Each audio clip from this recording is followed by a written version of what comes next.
Hey guys, hi. I hope you all are good. So आज ही हमने एक marathon किया है फिजिकल केमिस्ट्री का and I really believe that you all are super confident after this.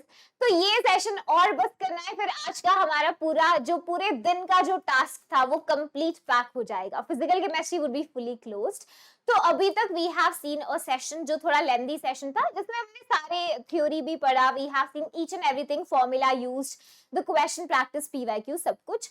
ये session उस सबका मान लो फिजिकल केमिस्ट्री का होरक्रक्स है, ठीक है. तो पूरा जो जूस है उस सेशन का हम यहाँ पे जल्दी से रिवाइज करेंगे, क्योंकि 23 नंबर की जो फिजिकल केमिस्ट्री है उसमें से maximum marks you are going to gain from the formula based questions, ठीक है. बहुत डायरेक्ट फॉर्मूला बेस्ड सवाल होंगे, तो इस वाले पोर्शन को स्ट्रॉन्ग करना हमारे लिए बहुत जरूरी है, ताकि ओवरऑल जो फिजिकल केमिस्ट्री की 23 नंबर की स्कोरिंग है उसमें कोई भी दिक्कत ना रहे, ठीक है. तो आई वांट यू ऑल की बस आज ये एक सेशन है, बहुत लेंथी नहीं होगा, बहुत टू द पॉइंट चीजें होंगी. तो अगर तुमने मान लो लॉन्ग मैराथन पूरा नहीं भी देखा तो ये सेशन जरूर देखना. इससे पूरा उस सेशन का जो आपको जैसे मैंने बताया है ना, पूरे सेशन में जो भी कॉन्डेंस करके हम चीजें निकालेंगे एक बार यहाँ पे रिवाइज करेंगे. That is the formula. तो एक बार टाइटल देख लो, all the formulas of physical chemistry, इस एक सेशन के अंदर, ठीक है. चलो प्लीज ध्यान देना भाई, बहुत इंपॉर्टेंट है ये. तो यहाँ पे सबसे पहले पीडीएफ के बारे में जस्ट एन अपडेट. तो तुम्हें पता है जो पीडीएफ है वो डिस्क्रिप्शन बॉक्स में मैं इसका भी अटैच करा दूंगी. पिछले सेशन का भी आ गया होगा पीडीएफ. तो चलो सॉल्यूशंस चैप्टर की बात करते हैं. देखो सॉल्यूशंस में कहाँ से कौन कौन से फॉर्मूला बेस्ड क्वेश्चंस एग्जाम में एक्सपेक्टेड हैं. तो सबसे पहले देखो, number 1 we are having concentration terms. Concentration term से क्वेश्चन पूछा जा सकता है. सबसे पहली चीज जो कक्षा 11 में भी तुम लोग पढ़ते हो, कंसंट्रेशन टर्म्स, मोल कॉन्सेप्ट में मोलारिटी, मोलालिटी, मोल फ्रैक्शन, ठीक है, मास परसेंटेजेस वाली कुछ टर्म्स हैं, वो सब बेसिक सी चीजें इसमें करेंगे, ठीक है. उसके बाद दूसरा फॉर्मूला, जहां से फॉर्मूला बेस्ड क्वेश्चंस लॉस से आते हैं, ठीक है. लॉस में कौन से दो ही लॉज हैं जो मेनली हमको पढ़ने हैं. That is first is Henrys law. Henry's law का डायरेक्ट क्वेश्चन एग्जाम में पूछ लेता है, और दूसरा है अपना राउल्स लॉ. तो दोनों ही लॉस को हमें देखना है, राउल्स लॉ के सारे केसेस को देखकर जाना है फॉर्मूला बेस्ड, ठीक है. उसके बाद एजियोट्रॉप वाला सेक्शन है, वहां पे कोई एसिड न्यूमेरिकल नहीं बनता. तो तीसरा जो न्यूमेरिकल बेस्ड टॉपिक आपका बनेगा that is from colligative. Colligative भाई बहुत इंपॉर्टेंट है, इसको तो स्टार मार्क कर लेना. Colligative properties. और चौथा एक last I am writing when Hoff factor को अलग से लिख रही हूँ, वैसे कॉलिगेटिव में ही लिख सकते हो but it's a different type. तो इसको क्योंकि इंपॉर्टेंट बहुत ज्यादा है तो मैंने मार्क कर दिया, ठीक है. तो यही सॉल्यूशंस में यही 4 टॉपिक्स हैं. देख लो यहाँ से हमारे डायरेक्ट फॉर्मूला बेस्ड क्वेश्चंस होंगे. कंसंट्रेशन टर्म्स होगा, हमारे लॉज हेनरीज और राउल्स लॉ, कॉलिगेटिव प्रॉपर्टीज है, and then van't Hoff factor है. सबसे इंपॉर्टेंट तुम इसमें मुझसे पूछो ना कि मैम आप ना स्टार मार्क कर दो, तो मैं कॉलिगेटिव प्रॉपर्टीज बोलूंगी और वेन हॉफ फैक्टर. पिछले साल भी सीबीएसई ने जो एनसीईआरटी का सॉल्व एग्जाम्पल है जो मैं करा चुकी हूँ अभी मैराथन में, वहां से क्वेश्चन डाला था वेन हॉफ फैक्टर का, ठीक है, using obviously the colligative property. तो ये सारे फॉर्मूलाज को एक बार क्विकली रिवाइज करेंगे, ताकि कुछ ना सही कहीं थ्योरी में ऊपर नीचे हो भी जाओ तो एटलीस्ट जो फॉर्मूला बेस्ड सवाल है उसमें कोई ऊंच नीच ना रहे, ठीक है. चलो आ जाओ, प्लीज ध्यान देना मेरा. तो स्पैमिंग ज्यादा नहीं करनी, सेशन में ध्यान से फोकस होकर पढ़ो. बस ऑब्जेक्टिव यही है कि तुम्हारे 70 में से 70 नंबर आए. ओके मैं पहले सेशन से ये बात बोल रही हूँ, तो उसमें कोई भी कॉम्प्रोमाइज नहीं चाहिए मुझे, तो प्लीज ध्यान देना. तो सबसे पहली चीज है कॉन्सेंट्रेशन को कैसे एक्सप्रेस करते हैं. तो कॉन्सेंट्रेशन सॉल्यूशंस को बताने का मतलब क्या है कॉन्सेंट्रेशन का, कि कितना सॉल्यूट हमारा डिसॉल्व है एक पर्टिकुलर अमाउंट ऑफ सॉल्वेंट में या सोल्यूशन में, ठीक है. तो उसके रिस्पेक्ट में हम कॉन्सेंट्रेशन बताते हैं, यानी कितना सॉल्यूट एक गिवन अमाउंट ऑफ सोल्यूशन के अंदर या सॉल्वेंट में हमने डाला हुआ है एक पर्टिकुलर टेम्परेचर के ऊपर, ठीक है. तो कुछ बेसिक कॉन्सेंट्रेशन टर्म्स है अपने पास, ध्यान देना जरा. जैसे we have mass percentage, volume percent, mass by volume. इन सब के अंदर एक चीज कॉमन है. देखो परसेंट का मतलब ही क्या है कि 100 पार्ट्स ऑफ सॉल्यूशन में अपना कितना सॉल्यूट पड़ा है, ठीक है. तो एक तो सब में एक चीज को तुम ध्यान से देखो, इन तीनों कॉन्सेंट्रेशन टर्म में जो सॉल्यूशन की टर्म है वो डिनोमिनेटर में है. देखो जरा, मास परसेंटेज में टोटल मास सॉल्यूशन का कहाँ है, डिनोमिनेटर में, ठीक है. वॉल्यूम परसेंटेज में टोटल वॉल्यूम सॉल्यूशन की डिनोमिनेटर में, ठीक है. मास बाय वॉल्यूम परसेंटेज में वॉल्यूम सॉल्यूशन की डिनोमिनेटर में. ये चीज कॉमन है, देख सकते हो. ये सबसे आसान टर्म्स है यार.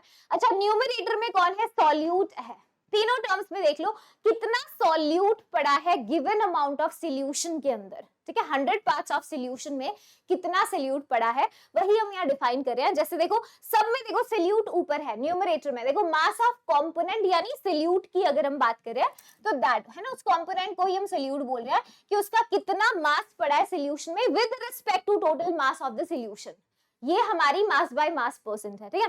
Volume percentage, volume by volume percentage में अगर ध्यान से देखो कितना वॉल्यूम हमारा सॉल्यूट का पड़ा है गिवन अमाउंट ऑफ सॉल्यूशन में, ऐसे ही मास बाय वॉल्यूम कितना सॉल्यूट का मास है गिवन अमाउंट ऑफ सॉल्यूशन में, ठीक है। आ जाओ प्लीज ध्यान देना, एक एग्जांपल को एक बार समझ लेते हैं just to get an understanding कि इसका मतलब क्या है। जैसे मान लो कभी भी अगर हमने कहीं पे पढ़ा क्वेश्चन में 5% मास by volume, mass by volume 5% mass by volume ethanol का सॉल्यूशन है, इथेनॉल एक्वस सॉल्यूशन है, ठीक है। कोई और कुछ भी ले सकते हो, कुछ भी, यू कैन टेक NaCl ले लो, कोई एग्जांपल ले लो, 9% ले लो, जैसे 9% सब में एक ही चीज रहेगी, 9% इथेनॉल का हमने एक्वस सॉल्यूशन लिया, ठीक है। कैसे लिया? वॉल्यूम बाय वॉल्यूम में, वॉल्यूम बाय वॉल्यूम परसेंटेज में। अगर कभी ये चीज हमने पढ़ी तो हम इसका क्या मतलब समझेंगे, है ना, ध्यान देना, इससे क्या समझ में आता है। 9% इथेनॉल का एक्वस सॉल्यूशन है, इसका मतलब ये होगा कि 9 ml इथेनॉल है 100 ml सॉल्यूशन के अंदर, है ना। तो इसको अपन डिकोड कैसे कर सकते हैं? We can say that it means कि 9 ml ethanol is present in 100 ml solution. समझते हैं इससे मतलब बोलो, तो मतलब हमें सॉल्यूट की वॉल्यूम पता चल गई, हमें सॉल्यूशन की वॉल्यूम पता है 100 ml, तो 100 में से 9 गया, जो रिमेनिंग 91 ml है वो हमारे सॉल्वेंट की वॉल्यूम है। तो ये चीजें हमें यहाँ से पता चलती है। तो किसी भी कॉन्सेंट्रेशन टर्म का मतलब क्या है वो हमेशा ही समझना है। तुम अभी तो बोर्ड एग्जाम दे रहे हो, तुम नेक्स्ट मंथ ही तुम जेई का दोबारा एग्जाम दोगे, तो सारी चीजें काम आती है ना। So that's a kind of repetition. तो ये वाली कॉन्सेंट्रेशन टर्म्स में कोई दिक्कत होनी नहीं चाहिए, है ना, सारी सिंपल है, ज्यादा टाइम इस पे नहीं लगाएंगे, एज सच कोई बोर्ड में बहुत डायरेक्ट क्वेश्चन नहीं आता, ठीक है। चलो नेक्स्ट इज ये छोटी चीजों को मेजर करने के लिए, जैसे एयर में पोल्यूशन कितना है या पानी के अंदर मान लो हार्डनेस कितनी है, तो ये बहुत स्मॉल लेवल पे होता है। इसको मेजर करने के लिए हमारे पास छोटी कॉन्सेंट्रेशन टर्म्स जैसे पार्ट्स पर मिलियन या पार्ट्स पर बिलियन होती है, ppm ppb, राइट। तो इसमें हम क्या बताते हैं, कितना पार्ट हमारा सॉल्यूट की कितनी अमाउंट पड़ी है गिवन अमाउंट ऑफ सॉल्यूशन में। अब जो गिवन अमाउंट सॉल्यूशन का था परसेंट में, तो हम वो कितनी लेते थे, 100 लेते थे, है ना, कि 100 पार्ट सॉल्यूशन में देखते थे। यहाँ पे हम किस में देखेंगे, ppm है, तो 1 मिलियन सॉल्यूशन के अंदर 10⁻⁶ से मल्टीप्लाई किया, 100 से नहीं किया, क्योंकि 1 मिलियन के अंदर 1 मिलियन अगर आपके कंपोनेंट्स हैं सॉल्यूशन के, तो उसमें सॉल्यूट कितना है, दैट इज ppm, ठीक है। ऐसे ppb होती है, उसमें 1 बिलियन में देखते हैं, 10 की पावर 9 आ जाता है वहां पे, ठीक है, सॉरी। चलो नेक्स्ट देखो मोल फ्रैक्शन। मोल फ्रैक्शन काफी यूज होगा इसमें, मोल फ्रैक्शन को देख लो, पूरे चैप्टर में काफी ज्यादा यूज होगा क्योंकि टेम्परेचर इंडिपेंडेंट है। अगर मान लो किसी भी कॉन्सेंट्रेशन टर्म के अंदर वॉल्यूम आ जाए, अगर किसी कॉन्सेंट्रेशन टर्म में वॉल्यूम आए तो वॉल्यूम टेम्परेचर पे डिपेंड करता है, और वो कॉन्सेंट्रेशन टर्म टेम्परेचर डिपेंडेंट होगा। अगर मान लो वॉल्यूम नहीं आया तो कॉन्सेंट्रेशन टर्म टेम्परेचर इंडिपेंडेंट होगा। For example mole fraction, example mole fraction है ना, मोल फ्रैक्शन है, मोलालिटी है, ये दोनों कॉन्सेंट्रेशन टर्म्स बेटा इस चैप्टर में बहुत ज्यादा यूज इसीलिए करते हैं, we guys know this thing. ये मैं सुबह के सेशन में भी पढ़ा चुकी हूँ, तो ज्यादा थ्योरी में हम नहीं जा रहे हैं, again sticking to the formula. तो मोल फ्रैक्शन अगर मुझे कभी भी डिफाइन करना है, जैसे एक मान लो मिक्सचर है हमारे पास, उस मिक्सचर के अंदर हमारे पास 2 कंपोनेंट्स है, कंपोनेंट ए और कंपोनेंट बी, ठीक है। तो मुझे बताना है ए का मोल फ्रैक्शन कितना है, तो काई से रिप्रेजेंट करते हैं, ए का मोल फ्रैक्शन होगा ए के कितने मोल्स हैं, ठीक है, डिवाइडेड बाय टोटल मोल्स, ठीक है। ए के कितने मोल्स हैं divide by total moles. Total moles किसके आएंगे सॉल्यूशन में, ए और बी के, तो ए प्लस बी के मोल्स, ठीक है। तो ऐसे अपन मोल फ्रैक्शन का फॉर्मूला लिखते हैं, नंबर ऑफ मोल्स उस कंपोनेंट का जिसकी आप मोल फ्रैक्शन निकाल रहे हैं, divided by total moles of सारे कंपोनेंट्स। ओके, सॉर्टेड है इन द सॉल्यूशन। आई थिंक इसमें कोई दिक्कत नहीं होगी।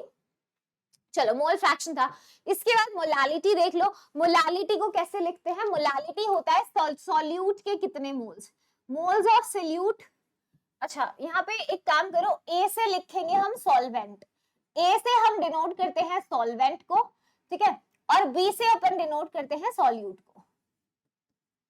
सॉर्टेड है वाली चीज, ठीक है। चलो देखो मोलालिटी कैसे लिखा जाएगा, number of moles of solute to the KG mass of the solvent. भाई बहुत इंपॉर्टेंट है ये, इसको ध्यान से देख लो क्योंकि क्वेश्चंस में कोलिगेटिव प्रॉपर्टी में सब में ही मोलालिटी यूज होएगा। तो अभी से देख लो मोलालिटी क्या है, सॉल्यूट के कितने मोल्स पड़े हैं केजी मास सॉल्यूशन के अंदर, ठीक है। इसको अपन कैसे लिख सकते हैं, और देखो मोल्स ऑफ सॉल्यूट को कैसे लिख सकते हैं, mass of solute to the molar mass of solute, है ना, मास उसका टू द मोलर मास, और केजी मास सॉल्वेंट का अगर मान लो कभी ग्राम में है, अगर सॉल्वेंट का मास कभी ग्राम में है तो 1000 से डिवाइड करेंगे जो ऊपर आ जाएगा केजी में करने के लिए, ठीक है। तो ये हमारा फॉर्मूला है। देखो कोई भी वॉल्यूम की टर्म नहीं है, टेम्परेचर इंडिपेंडेंट है ये, राइट, इसीलिए काफी लाइक हम चार्ट में यूज करते हैं प्रैक्टिकल्स के लिए, doesn't change with temperature. Unit क्या होती है, मोल पर केजी जनरली, है ना, मोलल भी यूज करते हैं, स्मॉल एम भी यूज करते हैं, जनरली हम इनको यूज करते हैं, ठीक है। चलो मोलारिटी की बात करते हैं। मोलारिटी क्या है, मोलारिटी है सोल्यूट के कितने मोल्स पड़े हैं लीटर वॉल्यूम ऑफ सोल्यूशन के अंदर। सोल्यूट के कितने मोल्स है, बी से सोल्यूट लिखा है, सोल्यूट के कितने मोल्स है to the litre volume of the solution. अब सोल्यूट के मोल्स को कैसे लिख सकते हैं, mass of solute to the molar mass of solute, है ना, वॉल्यूम अगर मिलीलीटर में है तो 1000 से डिवाइड करेंगे तो ये फॉर्मूला हमें मिलेगा, करेक्ट है, लगा सकते हैं फॉर्मूला। चलो मोलारिटी को कैपिटल एम या मोलर या मोल पर लीटर, मोल पर डेसीमीटर क्यूब एटसेट्रा, ठीक है, एटसेट्रा इसकी यूनिट्स होती हैं, मोल पर डेसीमीटर क्यूब भी कर सकते हो। ये हमारी मोलारिटी थी, ठीक है, फॉर्मूला यहीं पे लिख दिया मैंने। चलो ये कॉन्सेंट्रेशन टर्म देख लो, इसके फॉर्मूले क्लियर हैं, हाँ जी, नो इश्यूज। चलो अब यहाँ पे क्या है, अच्छा एक और चीज देख लो, बस एक एग्जाम्पल और देख लो, मतलब समझ लो, मतलब को डिकोड कर लेंगे तो थोड़ा आसान हो जाएगा। देखो यहाँ ध्यान देना प्लीज, इधर देखो, इधर ध्यान दो। मान लो अगर तुम्हें एक सवाल में मिला कि 5 मोलर NaCl का एक्वस सॉल्यूशन है, कभी क्वेश्चन में डेट इंफॉर्मेशन दे दी कि 5 मोलर NaCl का एक्वस सॉल्यूशन है, तो तुम क्या समझोगे इसका मतलब, भाई मतलब समझना जरूरी है वरना फॉर्मूले याद करने पड़ते हैं बहुत, है ना। तो फॉर्मूले से अगर बचना है, यूनिटरी मेथड करके निकलना चाहते हो कभी कॉन्सेंट्रेशन टर्म्स में, तो हमेशा हर कॉन्सेंट्रेशन टर्म का मतलब समझना है, ठीक है। तो 5 मोलर NaCl एक्वस सॉल्यूशन का हम मतलब ये समझते हैं कि 5 मोल NaCl के 5 moles of NaCl, 5 moles of NaCl are 5 moles of NaCl are dissolved in 5 molar है तो 1 लीटर सोल्यूशन में। देखो यहाँ पे मोलारिटी क्या था, moles of solute to the litre volume of solution, ठीक है। तो 5 मोल सोल्यूट के डिसॉल्व है इन 1 लीटर, या फिर बोल सकते हैं 1000 ml सोल्यूशन, 1000 ml सोल्यूशन के अंदर। अब यहाँ से तुम्हें सॉल्यूट के मोल्स पता चल गए, तुम्हें सोल्यूशन की वॉल्यूम मिल गई, है ना, तो आगे अगर तुम्हें डेंसिटी वगैरह दे दे सोल्यूशन की तो तुम मोलालिटी तक पहुंच सकते हो, है ना, खुद से दिमाग लगा के। ऐसे इसी को हम अगर चेंज कर ले, मान लो 2 मोलल NaCl होता, 2 मोलल होता NaCl का aqueous solution, NaCl aqueous solution, ठीक है, एक्वस सॉल्यूशन। तो इसका मतलब हम क्या समझते हैं, इसका मतलब हम ये समझते हैं कि 2 moles NaCl, 2 moles of NaCl, 2 moles of NaCl are dissolved in or are present in 1 kg of solvent, 1 kilo solvent के अंदर या 1000 ग्राम सॉल्वेंट के अंदर, समझ सकते हैं, ठीक है। ये चीजें अभी से देख लो बेटा, आगे जेई में भी दिक्कत नहीं होगी, फिर बहुत क्वेश्चन प्रैक्टिस डायरेक्टली आगे भी कर सकते हैं। तो समझ के इसीलिए बता रही हूँ क्योंकि एग्जाम के अंदर ये चीजें बहुत काम आती है। अभी तुम्हें लग सकता है मैम जल्दी बताओ यार, ये बताने की जरूरत नहीं है, जल्दी फॉर्मूला बताओ। फॉर्मूला के साथ कुछ बेसिक अंडरस्टैंडिंग होनी जरूरी है, ठीक है, स्पेशली यूनिट्स हैं, उस फॉर्मूला का अगर कोई टर्म है तो उसका मतलब क्या है, दैट वी शुड अंडरस्टैंड, कि पेपर में ब्लैंक ना हो जाए, बिल्कुल रट्टू तोता बन के नहीं जाना हमें, ठीक है। तो आई थिंक ये क्लियर है, मोलारिटी। मोलारिटी देखो वॉल्यूम है, ये टेम्परेचर डिपेंडेंट है। ये एक मैंने टेबल अटैच किया है तुम्हारे नोट्स के लिए, तो इसको नोट्स में से एक बार रिवाइज कर लेना। कॉन्सेंट्रेशन टर्म्स की रिलेशन का ये एक टेबल है, हालांकि बोर्ड एग्जाम में इतना यहाँ से क्वेश्चन नहीं देते हैं, just keep it in your notes, है ना, इसको प्राइमरीली याद करने की जरूरत नहीं है। बट ऐसे बस मैंने अटैच कर दिया। जेई में कभी कभी हम इस मतलब ये फॉर्मूला ऐसे बहुत बार जेई में एग्जाम में क्वेश्चन आता है, तो इसको रख लेना नोट्स में, ठीक है। चलो आगे आ जाओ। तो ये सारी कॉन्सेंट्रेशन टर्म्स थी, इतनी एज पर एनसीईआरटी तुमको इतनी ही कॉन्सेंट्रेशन टर्म्स करनी है सोल्यूशन से, ठीक है। चलो इसके बाद सेकंड पे हम चलते हैं हेनरीज लॉ। देखो हेनरीज लॉ क्या बात करते हैं, हेनरी का जो लॉ है that is for gases in liquids, कि जैसे जब भी हम बात करते हैं ये एक लिक्विड है, ध्यान देना प्लीज, ये गैस है, तो जब हम बेटा गैस को लिक्विड के अंदर डिसॉल्व करते हैं तो तब हेनरीज लॉ कहता है कि किसी भी मतलब एक गैस लिक्विड में कितना डिसॉल्व हुआ है वो डायरेक्टली प्रोपोर्शनल होता है हमने कितना पार्शियल प्रेशर उसके लिक्विड के ऊपर लगाया, गैस का कितना पार्शियल प्रेशर लिक्विड के सरफेस पे लगा है वो डायरेक्टली प्रोपोर्शनल होगा solubility of the gas in the liquid state, ठीक है। तो मैथमेटिकली कैसे लिखते हैं, आ जाओ देखो, सॉरी मैथमेटिकली देखो इसको कैसे लिखेंगे प्लीज ध्यान देना। तो partial pressure of the gas in the vapour phase, मैं पी से डिनोट कर रही हूँ, ठीक है। पार्शियल प्रेशर है गैस का वेपर फेज में, प्रोपोर्शनल है mole fraction of gas in the solution. Mole fraction कैसे मैम, आपने सॉल्युबिलिटी बोला, सॉल्युबिलिटी को मेजर किया था हेनरी लॉ ने मोल फ्रैक्शन की टर्म में। हेनरी बाबा जो थे उन्होंने सॉल्युबिलिटी जो गैस की सॉल्युबिलिटी है लिक्विड में उसको मेजर किया था मोल फ्रैक्शन की कॉन्सेंट्रेशन टर्म से, क्योंकि ये टेम्परेचर पे डिपेंड भी नहीं करती। तो इसीलिए हमने बोला कि जो पार्शियल प्रेशर है ना, जो गैस लगाती है लिक्विड सरफेस पे, right, partial pressure of the gas in vapor phase directly proportional है mole fraction of the gas in the solution, mole fraction of the gas in the liquid basically। तो यहाँ पे proportionality हटा के हम लोग एक कांस्टेंट लेकर आते हैं that is Henry's constant। तो ये एक्सप्रेशन बना, ठीक है। अगर तुम इस एक्सप्रेशन पे गौर फरमाओ तो मैं इसको रीअरेंज करके ऐसे भी लिख सकती हूँ, हेनरीज कांस्टेंट को मैं ऐसे लिख सकती हूँ partial pressure divided by mole fraction of the gas in liquid, ठीक है। ध्यान से देखो, इसको देख के समझ में आ रहा है हेनरीज कांस्टेंट और जो आपकी सॉल्युबिलिटी है वो इनवर्सली रिलेटेड है। आज भी हमने सुबह ये बात करी थी, इससे मैंने तुम्हें ग्राफ्स भी कराए बकायदा, है ना, इसके क्वेश्चंस भी सॉल्व कराए थे आज दिन में। तो ये एक्सप्रेशन है, इसको ध्यान रखना है, कभी कभी सीधा फॉर्मूला भी आ जाता है। तो देखो जैसे वैल्यू हेनरी कांस्टेंट की बढ़ती है solubility of the gas in the liquid decrease करती है, ये तो मैथमेटिकल एक्सप्रेशन देख के ही पता चल रहा है। तो छोटा सा फॉर्मूला ध्यान रखना है, बाकी दिन वाले लेक्चर में सारा इसका थ्योरी एप्लीकेशन सब कुछ मैं A to Z करा चुकी हूँ, राइट। तो अगर किसी बच्चे ने नहीं देखा तो अभी भी टाइम है, उसको सेशन को देख लेना। बाकी सेशन में अभी फॉर्मूला के ऊपर थोड़ा ध्यान दो, ये इसका मैथमेटिकल फॉर्मूला था, ठीक है। चलो बाकी ग्राफ्स वगैरह पे हमने दिन में काफी हैवी डिस्कशंस कर लिया। चलो नेक्स्ट लॉ हमारा राउल्स लॉ है। तो जो राउल्स लॉ है इसके दो केसेस हैं, पहले हम बात करें लिक्विड फेज में। लिक्विड फेज में भी कब, जब दो लिक्विड्स हैं और दोनों वॉलेटाइल हैं, ठीक है। प्लीज ध्यान देना, तो मैं यहाँ पे लिख लेती हूँ केस नंबर 1 राउल्स लॉ का, यहाँ लिख लेता है। चलो केस नंबर 1, केस 1 में हमारे दो वॉलेटाइल लिक्विड्स हैं। दोनों लिक्विड्स कैसे हैं बेटा, वॉलेटाइल। वॉलेटाइल मतलब दोनों ही वेपर में कंट्रीब्यूशन करेंगे, यानी कुछ ऐसा सिनेरियो है, यहाँ पे देखो कुछ ऐसा सिनेरियो है कि ये हमारा डिब्बा, इसमें हमने दो लिक्विड्स लिए A और B, दोनों कैसे हैं, दोनों ही वॉलेटाइल हैं। तो दोनों लिक्विड्स क्या करेंगे, वेपर्स बनाएंगे, है ना। दोनों देखो ऊपर मैं एक ही कलर से डिनोट कर रही हूँ, दोनों वेपर बनाया। तो राउल्स लॉ ने कहा कि भाई ये जो एक, जैसे मान लो दो अलग अलग वेपर्स, हमारे दो वॉलेटाइल लिक्विड्स थे, दोनों ने ही वेपर्स बनाए, तो अगर मुझे किसी एक लिक्विड ने जो वेपर्स बनाए उनके वेपर प्रेशर का अगर कंट्रीब्यूशन लिखना है तो वो कैसे लिखेंगे, तो प्लीज ध्यान दो इसको। हाँ, तो क्या बोल रहा है Raoult's law, for a solution of volatile liquid the partial vapour pressure of each component in the solution is directly proportional to its mole fraction. यानी कि अगर यहाँ पे देखो, प्लीज ध्यान देना, जैसे यहाँ पे दोनों के वेपर्स बने, तो अगर मुझे कंट्रीब्यूशन लिखना है पार्शियल वेपर प्रेशर, मैम ए, इस सारे वेपर में ए से आने वाले वेपर प्रेशर का कंट्रीब्यूशन बताओ, तो पार्शियल वेपर प्रेशर जो ए का है वो डायरेक्टली प्रोपोर्शनल होगा उसकी मोल फ्रैक्शन के, ठीक है, मोल फ्रैक्शन ऑफ ए।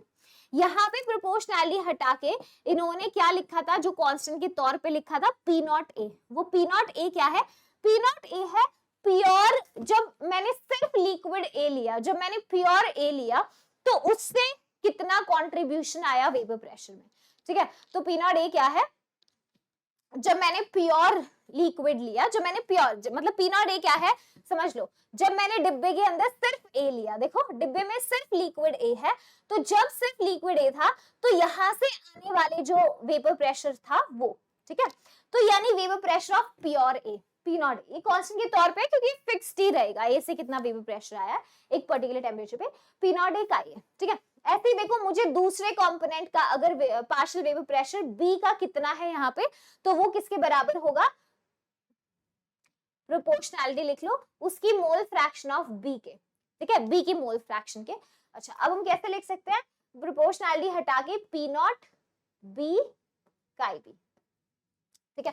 तो अब अगर मिक्सचर में दो कंपोनेंट्स थे तो टोटल वेपर प्रेशर क्या बनेगा, बोलो इस मिक्सचर का सॉल्यूशन का टोटल वेपर प्रेशर ए का partial vapour pressure plus B का पार्शियल वेपर प्रेशर। अब यहाँ पे लिख दो, ठीक है, अब यहाँ पे देखो इधर ही लिखते हैं, पी टोटल कितना बनेगा बेटा, पार्शियल वेपर प्रेशर ए का plus partial vapour pressure B का, ठीक है। कैसे लिख सकते हैं इसे, आगे देखो पी टोटल को अपन लिख सकते हैं पी नॉट ए का ए, पी नॉट ए का A plus P naught B का B, plus P naught B का बी, कर सकते हैं। ये तब लगेगा जब दोनों ही जो लिक्विड्स हैं वो कैसी हैं, वॉलेटाइल हैं।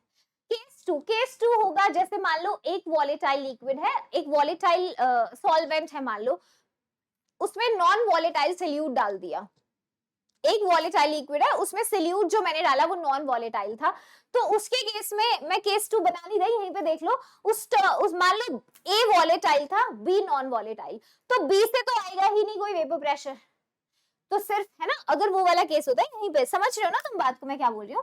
केस 2 अगर हम लेते हैं कि अगर वॉलेटाइल सॉल्वेंट है, देखो वॉलेटाइल सॉल्वेंट है हमारे पास और उस वॉलेटाइल सॉल्वेंट में नॉन वॉलेटाइल सोल्यूट है, नॉन वॉलेटाइल सोल्यूट है, तो मान लो वॉलेटाइल सॉल्वेंट को मैंने लिखा ए से और इसको मैंने लिखा बी से, ठीक है।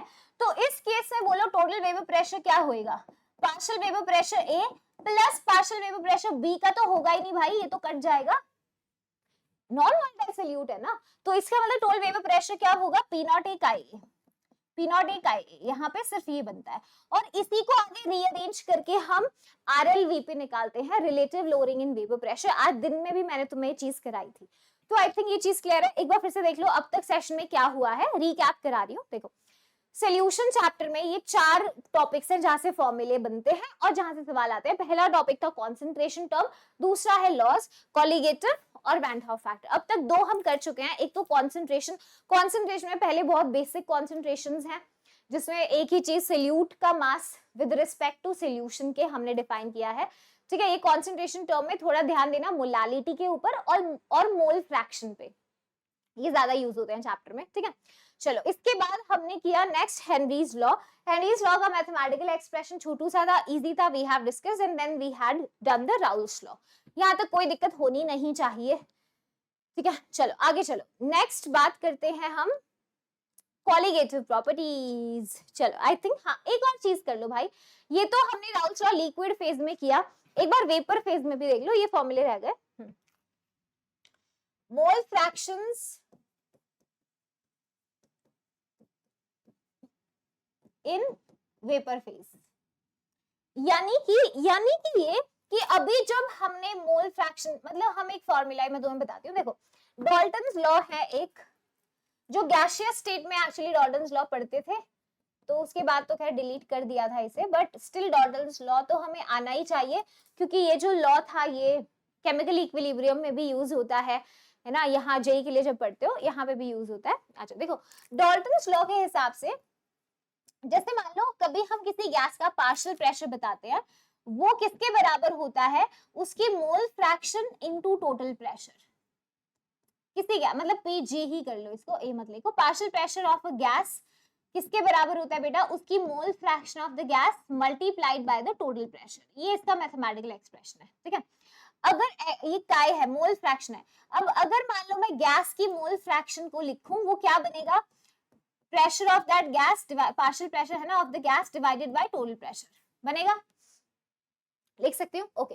अब मोल फ्रैक्शन यहाँ पे देखो, मोल फ्रैक्शन वेपर फेज में मैं डिनोट कर रही हूँ y से, क्योंकि x से तो हम ऑलरेडी डिनोट कर चुके, तो मोल फ्रैक्शन a की वेपर फेज में मैं बोल रही हूँ y a है और बी की YB है, मैंने बोल दिया, ठीक है। ये वही केस है, ये वही केस है कि अब मैं मोल फ्रैक्शन वेपर फेज में डिफाइन कर रही हूँ, यहाँ पे इधर मोल फ्रैक्शन में डिफाइन कर रही हूँ वेपर फेज के अंदर, ठीक है।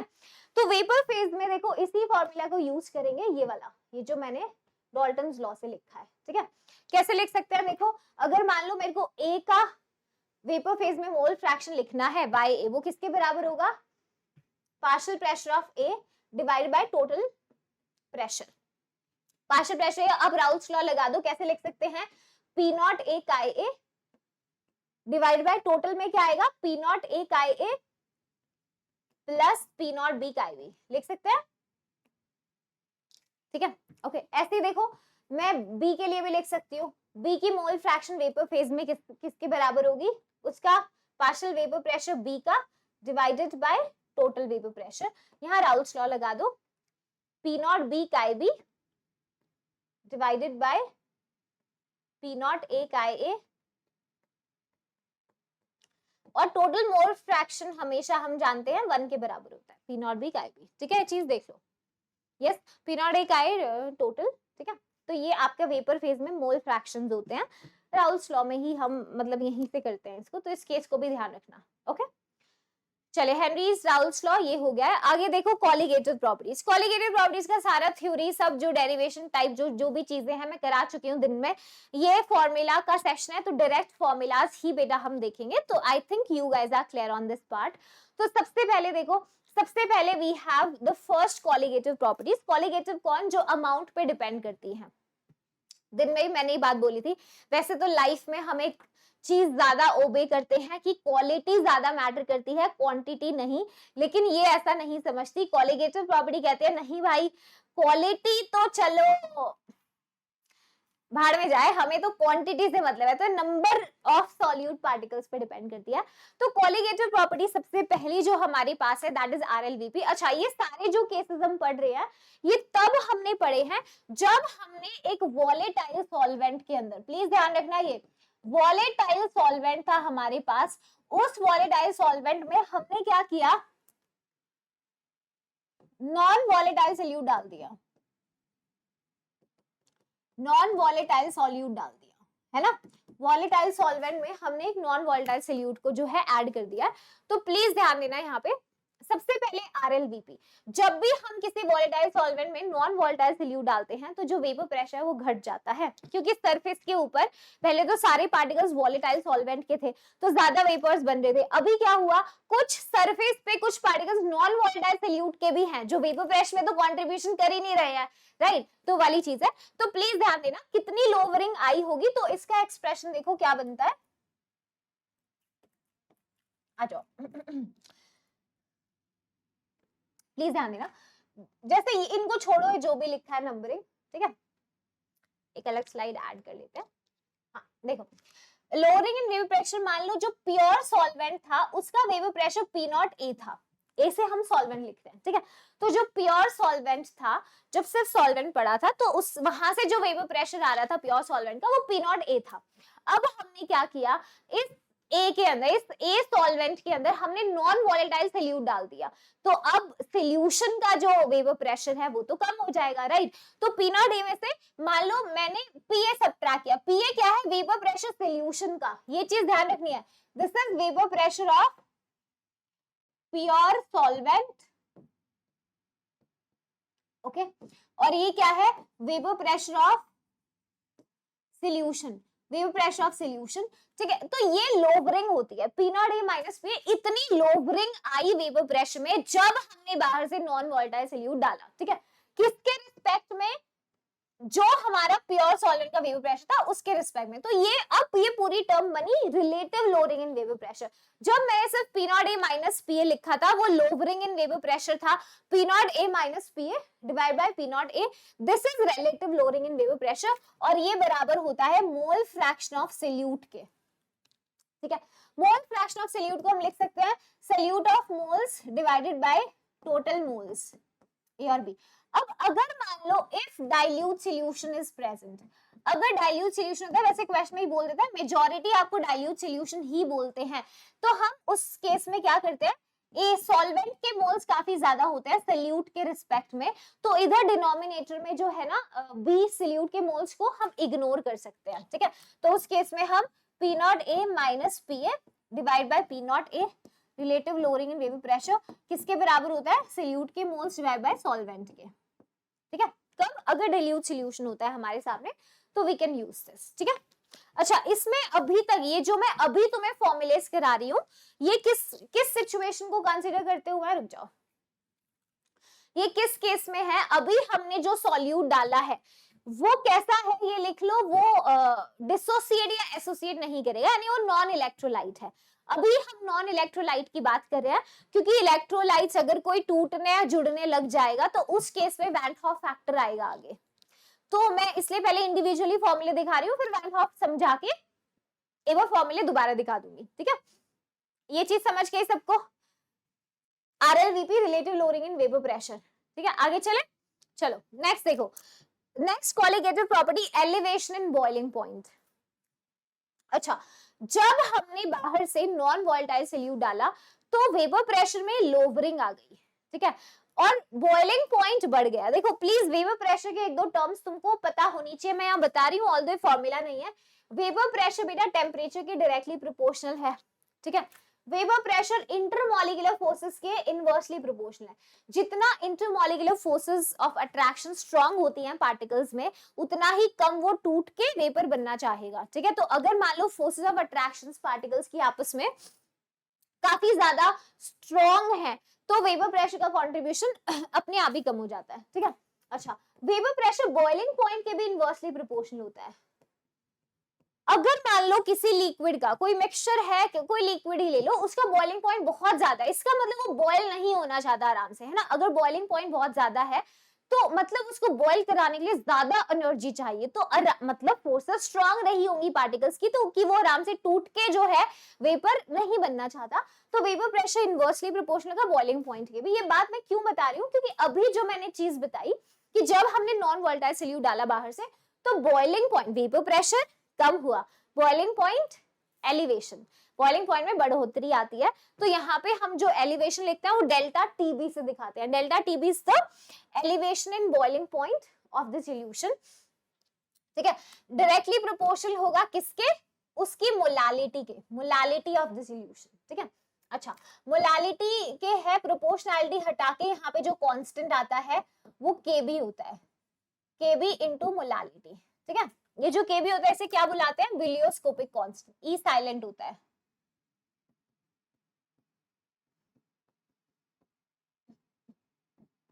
या फिर मोलल एलिवेशन कांस्टेंट लिख सकते हो, दिन में लिखवा दिया था, विलियोस्कोपिक कांस्टेंट या फिर मोलल एलिवेशन कांस्टेंट, ठीक है। अच्छा, डेल्टा टीबी को लिखते कैसे हैं, एलिवेशन बढ़ गया है बॉइलिंग पॉइंट सॉल्यूशन का, तो इसको लिखते हैं TB minus TB naught. Please इसको ध्यान रखना, टीबी लिखा ही हुआ है यहाँ पे, टीबी माइनस टीबी नॉट। अब टीबी क्या है, टीबी है बॉइलिंग पॉइंट सॉल्यूशन का, जब तुमने नॉन वोलेटाइल सॉल्यूट डाल दिया उसके बाद बढ़ गया है। दिन में हमने आज ग्राफ भी मैंने तुम्हें समझाई है, वहां से क्वेश्चन भी आते हैं ग्राफ से, तो उसको रिवाइज कर लेना। सॉल्यूशन का boiling point minus pure solvent का बॉइलिंग पॉइंट, ठीक है। तो टीबी माइनस टीबी नॉट होता है, यहाँ सारा लिखा हुआ है, तो इसको देख लेना, ओके। चलो, और इस फॉर्मूला को कैसे लिख सकते हैं, डेल्टा टीबी है केबी इंटू मोलालिटी। अच्छा, मोलालिटी किसके बराबर थी, याद करो, सॉल्यूट के moles to the KG mass of the solvent था ये।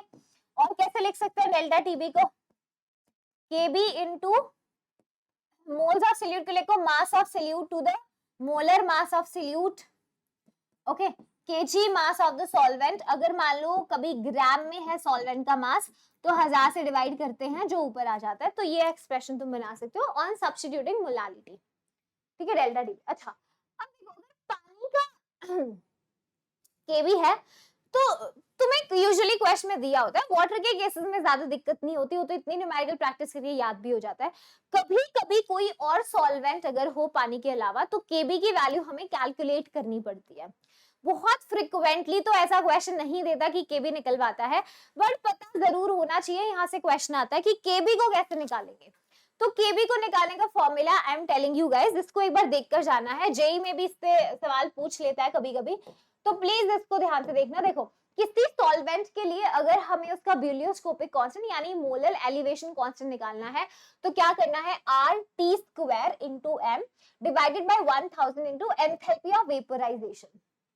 ठीक है, अच्छा इसमें R क्या है, यूनिवर्सल गैस कांस्टेंट, M क्या है, कैपिटल M है मोलर मास सॉल्वेंट का, जो आपका जो भी सॉल्वेंट है पानी के अलावा है ना जैसे, तो उसका मोलर मास कितना है ग्राम पर मोल में, ठीक है 1000। डेल्टा H क्या है, molar enthalpy of vaporisation, joule per mole में, कैलोरी पर मोल में, यूनिट्स मैंने लिख दिया, आप ले सकते हैं। ठीक है, अच्छा यहाँ पे देखो we can also write delta H M जो है इसको हम लेटेंट हीट ऑफ वेपोराइजेशन की टर्म में भी लिख सकते हैं, RT² upon 1000 into latent heat of vaporisation. बस ये वाला देख लेना तुम, ये ज्यादा इंपॉर्टेंट है। ठीक है, लेटेंट हीट वाला फिर भी लेटेंट हीट की वैल्यू ही रखी है, बट ना भी ध्यान में रहे कोई बात नहीं, ये जरूर एक्सप्रेशन देख कर रखना है। ठीक है, चलो थर्ड कॉलिगेटिव प्रॉपर्टी है depression in freezing point. Freezing point के अंदर डिप्रेशन होना यानी डिक्रीज हो गया। जब हमने नॉन वॉलेटाइल सोल्यूट डाला तो इसका मतलब ये है फ्रीजिंग पॉइंट में जो है डिप आ गया, डिक्रीज कर गया। तो उस डिप को हम कैसे लिखेंगे वो भी देखो, depression freezing point delta TF directly proportional है मोलालिटी के। ठीक है, यहाँ पे भी प्रोपोर्शनली हटाया, एक कांस्टेंट KF आया, वहां पे KB था, यहाँ पे KF आया। ठीक है, डेल्टा TF को कैसे लिखेंगे, TF नॉट माइनस TF, क्योंकि डिप्रेशन हो गया फ्रीजिंग पॉइंट में, तो सॉल्वेंट TF नॉट क्या है, प्योर सॉल्वेंट का फ्रीजिंग पॉइंट, प्योर सॉल्वेंट का फ्रीजिंग पॉइंट। ठीक है, और ये क्या है, सॉल्यूशन का फ्रीजिंग पॉइंट है ना, सॉल्यूशन का फ्रीजिंग पॉइंट, यानी जब नॉन वोलेटाइल सोल्यूट डाल दिया तो जो डिप आया है, तो प्योर में से हम सॉल्यूशन वाले को घटाते हैं, depression freezing point TF not minus TF। अच्छा डेल्टा TF किसके बराबर बन जाएगा यहाँ पर, डेल्टा TF वही KF इंटू मोलालिटी, मोलालिटी को लिख सकते हैं मोल्स ऑफ सोल्यूट, जिसको लिख रही हूँ mass of solute to the molar mass of solute to the kg mass of the solvent. अगर ग्राम में दिया है सॉल्वेंट का मास तो 1000 से डिवाइड कर देंगे तो ये फॉर्मूला बन जाएगा। ठीक है, सॉर्टेड है। ओके, ऐसे यहाँ पर भी देखो डिप्रेशन एंड फ्रीजिंग पॉइंट है, तो यहाँ भी हम KB की वैल्यू, सॉरी KF आएगा, मैंने KB लिख दिया गलती से, KF। ठीक है, हाँ तो देखो KF की वैल्यू भी अगर किसी सॉल्वेंट, किसी पानी को छोड़ के कोई सॉल्वेंट की वैल्यू निकालनी है तो KF की वैल्यू हम कैसे निकालेंगे, यहाँ पे सिमिलर फॉर्मूला है RT² ये वाला M upon 1000 into enthalpy of fusion. ठीक है, एंथैल्पी ऑफ फ्यूजन वहां वेपोराइजेशन था, मेक सेंस, फ्रीजिंग पॉइंट है, यहाँ एंथैल्पी ऑफ फ्यूजन है। ठीक है, और बाकी L fusion latent heat of fusion है, बाकी सारी चीजें सेम है, कह सकते हो। ये फॉर्मूलास को देख लेना जरूर। ठीक है, एडिशनली रखा है। चलो लास्ट कॉलिगेटिव प्रॉपर्टी है osmotic pressure. Osmotic pressure directly proportional होता है कॉन्सेंट्रेशन के और टेम्परेचर के, प्रोपोर्शनली हटाएंगे तो कांस्टेंट लेकर आएंगे gas constant, universal gas constant. ठीक है, अच्छा और कैसे लिख सकते हैं कॉन्सेंट्रेशन को, number of moles per unit volume. Okay, तो वी कैन रीअरेंज इट, इसको फर्दर नंबर ऑफ मोल्स को और सब्स्टिट्यूट कर सकते हो। देखो नंबर ऑफ मोल्स को कैसे लिख सकते हैं, मास अपॉन मोलर मास। तो जैसे प्रोटीन्स का अगर मास निकालना है, आज मैंने तुम्हें न्यूमेरिकल्स कराए हैं वैसे, और क्वेश्चन आता है यहाँ से, इससे ये आसान प्रॉपर्टी है और इम्पोर्टेंट भी है। तो जैसे प्रोटीन्स का मॉलिक्यूलर मास निकालना है तो ये वाली टर्म आपको निकालने को दे देता है, मोलर मास दे देगा, मास निकालो, है ना, लाइक कोई भी चीज मोलर मास ही पूछ सकता है, तो यहाँ से हम निकाल सकते हैं मास अपॉन मोलर मास। ये वॉल्यूम को इधर ले गए, जैसे जो भी टर्म निकालना है you can rearrange and solve the value. ठीक है, इजी है। अब तक कॉलिगेटिव प्रॉपर्टी के फॉर्मूले बहुत सिंपल है। चलो इसके बाद देख लो वैन हॉफ फैक्टर। हालांकि हम ऑलरेडी इसकी सारी थ्योरी समझ चुके हैं, इसकी जरूरत क्या है, बट मैं एक बार थोड़ा सा, हो सकता है किसी बच्चे ने मैराथन नहीं लगाई हो, तो मैं थोड़ा थोड़ा थ्योरी उस हिसाब से तुम्हें बता रही हूँ। हालांकि मेनली ये सेशन अपना न्यूमेरिकल का ही है, तो एक बार देख लो। देखो एबनॉर्मल मोलर मास बेटा, इसकी जरूरत क्या पड़ी, वैन हॉफ फैक्टर की। वैन हॉफ फैक्टर की जरूरत ये पड़ी कि अगर मान लो कोई नॉन इलेक्ट्रोलाइट है तो कोई दिक्कत नहीं है, जैसे मान लो यूरिया है, ग्लूकोज है, यूरिया है, ग्लूकोज एटसेट्रा है, मैंने इनको पानी में डाल दिया। ठीक है, हमने इनको क्या किया, पानी के अंदर डाल दिया, तो पानी में जाके ये क्या करेंगे, कुछ भी नहीं करेंगे, मॉलिक्यूल्स की फॉर्म में रहेंगे, ना टूटेंगे ना जुड़ेंगे। यानी अगर एक यूरिया डाला तो पानी में एक ही रहेगा, एक ग्लूकोज डाला तो पानी में एक ही रहेगा, मतलब दो नहीं बनेंगे, आधा नहीं हो जाएगा, यानी ना तो टूटेगा ना जुड़ेगा, ना डिसोसिएट होएगा ना एसोसिएट होएगा। और कॉलीगेटिव प्रॉपर्टी एक ऐसी प्रॉपर्टी है जो नंबर ऑफ पार्टिकल्स पे डिपेंड करती है। यहाँ तो चलो बात सही है, ठीक है, इनके लिए तो वैन हॉफ फैक्टर की दिक्कत नहीं होती, 1 होती है, ना ये टूटते हैं ना जुड़ते हैं। मान लो अगर मैंने क्या किया, अब मैंने अगर नमक को पानी में डाल दिया, NaCl को अगर मैंने पानी में डाल दिया तो दिक्कत है, तो दिक्कत है। क्यों? NaCl को मैंने एक पार्टिकल समझ के पानी में डाला, हुआ क्या, ये पानी में जाके टूटा सोडियम आयन्स और क्लोराइड में, तो भाई एक का तो दो हो चुका है। ये कॉलीगेटिव प्रॉपर्टी नंबर पे डिपेंड करती है, आपने एक समझा उसे, पानी में जाके दो हो गया, प्रॉपर्टी बदल जाएगी, कॉलीगेटिव प्रॉपर्टीज चेंज हो जाएंगे। और जैसे एक और एग्जांपल देखो, मान लो अगर हमने बेंजोइक एसिड लिया, ठीक है, बेंजोइक एसिड की हमने 2 मॉलिक्यूल्स लिए, किसमें सॉल्वेंट यहाँ पे पानी ना लेके हमने बेंजीन ले लिया, ठीक है, बेंजीन हमने यहाँ पे पानी ले रखा था, बेंजीन हमने सॉल्वेंट ले लिया, तो बेंजीन में जाके तुम देखोगे ये ना डाइमराइज कर जाएगा, 2 मॉलिक्यूल्स जो हैं इसके आपस में जुड़ के डाइमर का फॉर्मेशन कर लेंगे, ठीक है, तो डाइमर का फॉर्मेशन कर लेंगे। इसका मतलब हमें क्या पता था, हमें पता था 2 मॉलिक्यूल्स हैं, अब हो गया क्या, बेंजीन में जाने के बाद 2 का 1 बन गया, तो ये जो नंबर चेंज हो रहा है ना, तो ऐसे सॉल्वेंट्स जो पानी में जाके या किसी भी सॉल्वेंट में जाके, नॉट नेसेसरली वाटर, कोई भी ऐसे सॉल्यूट अगर आप लेते हो, ऐसे सॉल्यूट जो किसी सॉल्वेंट के अंदर जाके या तो टूट जाए या तो डिसोसिएट हो जाए या जुड़ जाए, यानी एसोसिएशन कर ले, तो मतलब उनका नंबर चेंज हो जाए, तो कॉलीगेटिव प्रॉपर्टीज भी चेंज होती है। तो ऐसे केसेस में हमें एक करेक्शन फैक्टर जो है वो इंट्रोड्यूस कराना पड़ा, that was when Hoff factor, ठीक है।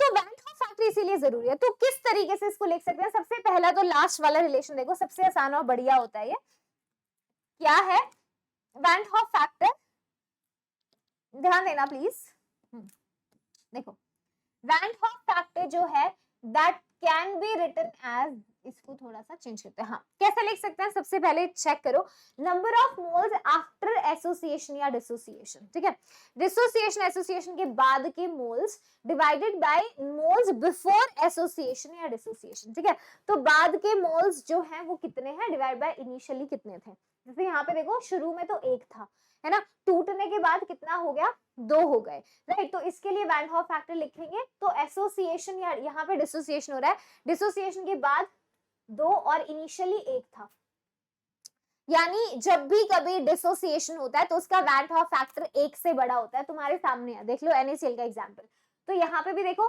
I is greater than 1 for a solution जिसमें डिसोसिएशन होता है, ठीक है। अच्छा मान लो अगर हम इसकी बात करते हैं, यहाँ एसोसिएशन हो गया, तो एसोसिएशन में देखो टूटने के बाद या जुड़ने के बाद, ये जुड़े हैं तो 2 पार्टिकल्स कितने हो गए, 1 हो गया, इनिशियली कितने थे, 2 थे, तो ये 0.5, यानी एसोसिएशन के लिए जो वैन हॉफ फैक्टर होता है वो 1 से छोटा होता है। देखो I इज लेस देन 1 जो सॉल्यूशन एसोसिएशन करता है, पिछले साल बोर्ड एग्जाम में ये चीज पूछी गई थी।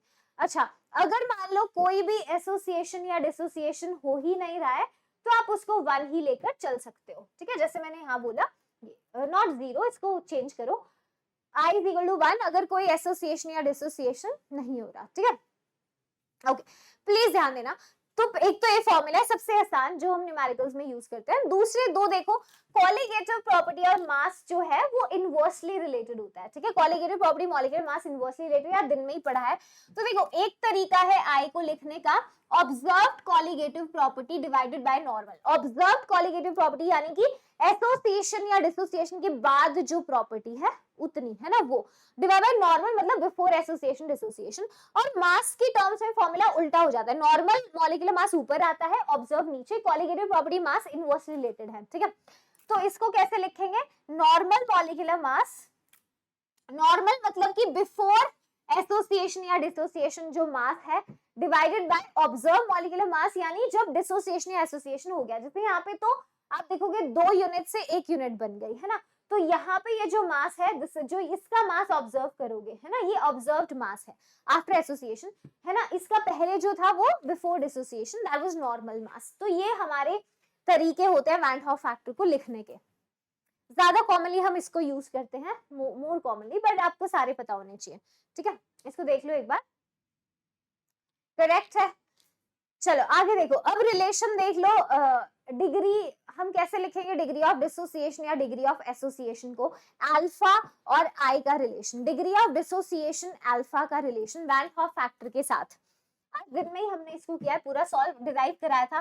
डायरेक्ट देख लो, अल्फा किसके बराबर है, i minus one divided by n minus one. अगर ये फॉर्म याद करिए या तुमने इस फॉर्म को याद किया होगा, इसी को रीअरेंज करा हुआ है यहाँ पर देखो, इसी में i माइनस वन कर दो divided by n minus one alpha, यही फॉर्मूला बनेगा। अल्फा क्या है, अल्फा है डिग्री ऑफ डिसोसिएशन। सुन लो फिर से, किसी को कंफ्यूजन है मैं यही क्लियर कर रही हूँ। अल्फा क्या है, डिग्री ऑफ डिसोसिएशन, जो किसके बराबर होता है degree of dissociation alpha. Alpha क्या होता है, कितना टूटा डिवाइडेड बाय इनिशियली कितना था, ठीक है, नंबर ऑफ मोल्स डिसोसिएटेड, कितना टूटा है ना, कितना टूटा डिवाइडेड बाय ओरिजिनली या इनिशियली कितना था, है ना, ये मैं दिन में भी सिखा चुकी हूँ। चलिए वैन हॉफ फैक्टर अभी हमने देखा है, ओके। एन क्या है यहाँ पे, एक बार ये देख लो, जैसे मान लो डिग्री ऑफ डिसोसिएशन की अगर हम बात करते हैं तो कितने पार्टिकल्स में वो टूटा है, ठीक है, वो डिग्री ऑफ डिसोसिएशन है। जैसे NaCl की अगर तुम बात करो, कोई भी एग्जांपल ले लो, या बेरियम नाइट्रेट, चलो NaCl तो भी क्या है, बेरियम नाइट्रेट का सोल्यूशन है मान लो हमारे पास एक्वस, तो ये पानी में जाके टूटेगा, एक्वस सोल्यूशन हमने लिया है, तो ये देगा बेरियम आयोन्स और 2 मोल नाइट्रेट आयोन्स, ठीक है। तो देखो एक बेरियम और 2 नाइट्रेट, तो यानी 3 पार्टिकल्स में टूटा, तो n की वैल्यू 3 है, ठीक है। तो मतलब कितने पार्टिकल्स में वो टूटा आप वैसे लिख सकते हैं, ठीक है। या जैसे मान लो मैं जनरल फॉर्म अगर डिनोशन लिखूं AN से, है ना, मैं डिनोट करूं, तो ये जाके टूट गया n मोल्स ऑफ A के अंदर, है ना, तो कितना टूटा, दैट इज n बेसिकली, कितने पार्टिकल्स में वो जो कंपाउंड है वो कितने पार्टिकल्स में टूट रहा है, ठीक है, Na, ओके। बाकी तुम्हें पता है अल्फा पता है, आई पता है। चलिए अच्छा, कभी भी अगर स्ट्रॉन्ग इलेक्ट्रोलाइट्स होते हैं, स्ट्रॉन्ग इलेक्ट्रोलाइट का वैन हॉफ फैक्टर और n बराबर होता है, ये लिख भी सकते हो। For strong electrolyte, strong electrolytes के लिए उनका जो वैन हॉफ फैक्टर और n है वो सेम ही रहता है, क्योंकि वो पूरा टूट जाते हैं, ठीक है। अच्छा इधर आ जाओ, ऐसे डिग्री ऑफ एसोसिएशन है, मैथमेटिकली कैसे लिखते हैं, अल्फा 1 माइनस आई अपॉन 1 माइनस आई माइनस एन, ये लिख लो, या फिर तुम्हें दिन में जो मैंने डिराइव कराई थी वो ये फॉर्म थी, इसे देख लो, i is equal to 1 plus 1 by n minus 1 into alpha. Alpha क्या, डिग्री ऑफ एसोसिएशन। कुछ किताबें इसको बीटा से भी लिखती हैं, दैट इज फाइन, ठीक है, as long as you know it. कितना जुड़ा, जैसे अगर कोई एसोसिएट करे तो n पार्टिकल्स है मान लो A के, तो एसोसिएशन के बाद AN वो बन गया, ठीक है, तो कितने पार्टिकल्स एसोसिएट हुए, कितने जुड़ गए, वो ही हमारी n की वैल्यू होती है, n में कोई घबराना नहीं है, ठीक है। चलो अब ये इंट्रोडक्शन, ये हमने जो करेक्शन फैक्टर लाया है, इस करेक्शन फैक्टर के बाद हमारी कॉलिगेटिव प्रॉपर्टीज में इसको इंट्रोड्यूस करना पड़ेगा। तो जहां जहां भी सॉल्यूट की टर्म आएगी वहां वहां पे आई तुम्हें ऐड करना पड़ेगा फॉर्मूला के अंदर, यानी वैन हॉफ फैक्टर लगाना पड़ेगा, क्योंकि सॉल्यूट के बारे पर ही डिपेंड हो रही है ये, ठीक है। तो सबसे पहली प्रॉपर्टी थी RLVP, relative lowering in vapour pressure. देखो P0A वही है, ये प्योर सॉल्वेंट का वेपर प्रेशर माइनस सोल्यूशन का डिवाइड बाय सॉल्वेंट। तो यहाँ पे देखो मोल फ्रैक्शन सोल्यूट का तुमने लिखा था, तो आई लगा दो वहां, ठीक है, आई लगा दो। अच्छा जहां पे भी, अब इसको हमने कैसे लिखा था, इसको कट कर रही हूँ, देखो इसको हम फर्दर, अरे सॉरी, ये भी लिख सकते हैं इसको फर्दर, देखो i into number of moles of solute to the total moles लिखा था। तो जहां भी सोल्यूट है वहां पे आई लगा दो, यहाँ सोल्यूट है, ये तो पहले ही लग गया आई, इधर इधर भी आई लगा दो, ठीक है। अब मैंने बोला था डाइल्यूट सोल्यूशन है तो इसको इग्नोर करेंगे, तो वहां पे सिर्फ सॉल्वेंट की टर्म आएगी, अगर डाइल्यूट सोल्यूशन है तो ये, तो ऐसे ही इसने यहाँ पे लिखा हुआ है, इसी चीज को यहाँ पे लिखा हुआ था, देखो ये IN2 अपॉन N1, N2 से इसने सॉल्यूट को दिखाया, 1 से सॉल्वेंट को, ठीक है, तो वही फॉर्मूला ऐसे लिख लो, तुम लिखा रहने दो, लिखना है तो इसे, ठीक है। Second is elevation of boiling point, तो एलिवेशन ऑफ बॉइलिंग पॉइंट क्या था, Kb into m, यहाँ पे I लगा दो, ठीक है, वैन हॉफ फैक्टर। चलिए third is depression of freezing point, Kf into m था, I लगा दो, लगा देंगे, ठीक है। चलो फोर्थ क्या थी, लास्ट ऑस्मोटिक प्रेशर था, जिसमें pi is equal to CRT, या जो सोल्यूट के मोल्स है वहां पे I लगा दो, ठीक है। तो basic formula pi is equal to I into CRT, ठीक है, ये हो जाएगा। तो जब भी तुम कॉलिगेटिव प्रॉपर्टीज लगाओगे तो हमेशा ये फॉर्मूलेज लगाओगे, वैन हॉफ फैक्टर को हमेशा लगाओगे। अगर नॉन इलेक्ट्रोलाइट है तो उसके लिए I की वैल्यू 1 है है ना, वो हम जानते हैं, तो उसमें कोई दिक्कत नहीं है। वैसे यूजुअली आपको वैन हॉफ फैक्टर डालकर ही क्वेश्चन बनाकर देता है। तो ये सारी चीजें थी आपके सॉल्यूशंस चैप्टर के लिए, सारे फॉर्मूलेज मैंने कवर करा दिए हैं। फॉर्मूला बेस्ड क्वेश्चन इससे बाहर नहीं जाएगा, that is my guarantee to you guys, ठीक है। दूसरी चीज, अब मैं तुम्हें दिखा देती हूँ कि इनडायरेक्ट फॉर्मूला से कितने सवाल पेपर में आए हैं। क्वेश्चंस नहीं करेंगे इस सेशन में, क्योंकि क्वेश्चन मैं दिन में आज मैराथन में करा चुकी हूँ। तो ये सेशन था सिर्फ फॉर्मूला रिवीजन का। तो यहाँ पे एक बार देख लो, ये कुछ एग्जाम्पल्स मैंने डाले हैं। इसी फॉर्मूला बेस्ड क्वेश्चन से बहुत सवाल आते हैं, तो एक ही स्लाइड मैंने डाली है, तो इतने सारे क्वेश्चन थे कि 5-6 ऐसी स्लाइड्स तो आराम से मैं रीसेंट पीवाईक्यू से भर सकती थी, but I have already discussed with you marathon में। तो बस थोड़ा सा यहाँ पे दिखा के आगे नेक्स्ट चैप्टर पे चलेंगे कि यहाँ से क्वेश्चंस आते हैं बोर्ड एग्जाम के अंदर, ठीक है। चलो next we are discussing electrochemistry. I think ये चैप्टर में कोई कंफ्यूजन नहीं है, क्लैरिटी। तो जल्दी से कमेंट सेक्शन में थम्स अप दे दो, yes ma'am we are ready for exam and fully confident of physical chemistry पे। फिजिकल से बेटा एक भी नंबर नहीं कटना चाहिए, दैट इज अ लाइन, ठीक है। यू हैव टू ड्रॉ कि अगर आज का मैराथन लगा, ये सेशन लगा लिया, तो कोई ऐसा केस नहीं होता कि तुम एक भी नंबर फिजिकल का छोड़ दो, ठीक है, एक भी मिस कर दो, तो सारा सॉल्यूशंस यहाँ खत्म होता है। इसके बाद we start with electrochemistry. Electrochemistry के अंदर कौन कौन सी चीजें हैं एक बार देख लो। इलेक्ट्रोकेमिस्ट्री में जहां से न्यूमेरिकल्स आ सकते हैं थोड़ा, तो एक इलेक्ट्रोड पोटेंशियल है, बेसिक सा केस होता है, ठीक है। इलेक्ट्रोड पोटेंशियल एक टॉपिक है।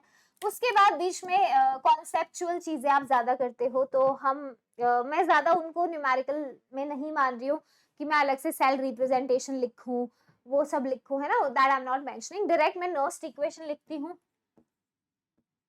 नर्स्ट इक्वेशन सुपर इंपॉर्टेंट, ठीक है। ओके, नर्स्ट इक्वेशन प्लीज ध्यान देना। फैराडे लॉ, फैराडेज के जितने भी लॉ हैं, फैराडेज लॉ जितने, क्या 2 लॉज हैं, दोनों ही इंपॉर्टेंट है, स्पेशली पहले वाला तो बहुत इंपॉर्टेंट है। फोर्थ प्लीज ध्यान देना, फोर्थ आपका जो कंडक्टेंस वाला टॉपिक है, इलेक्ट्रोलाइटिक कंडक्टेंस।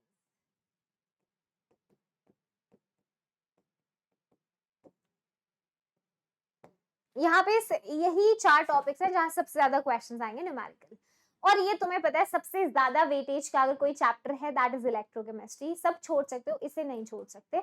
तो we have electrode potential, Nernst equation, Faraday's law और इलेक्ट्रोलाइटिक कंडक्टेंस, ठीक है।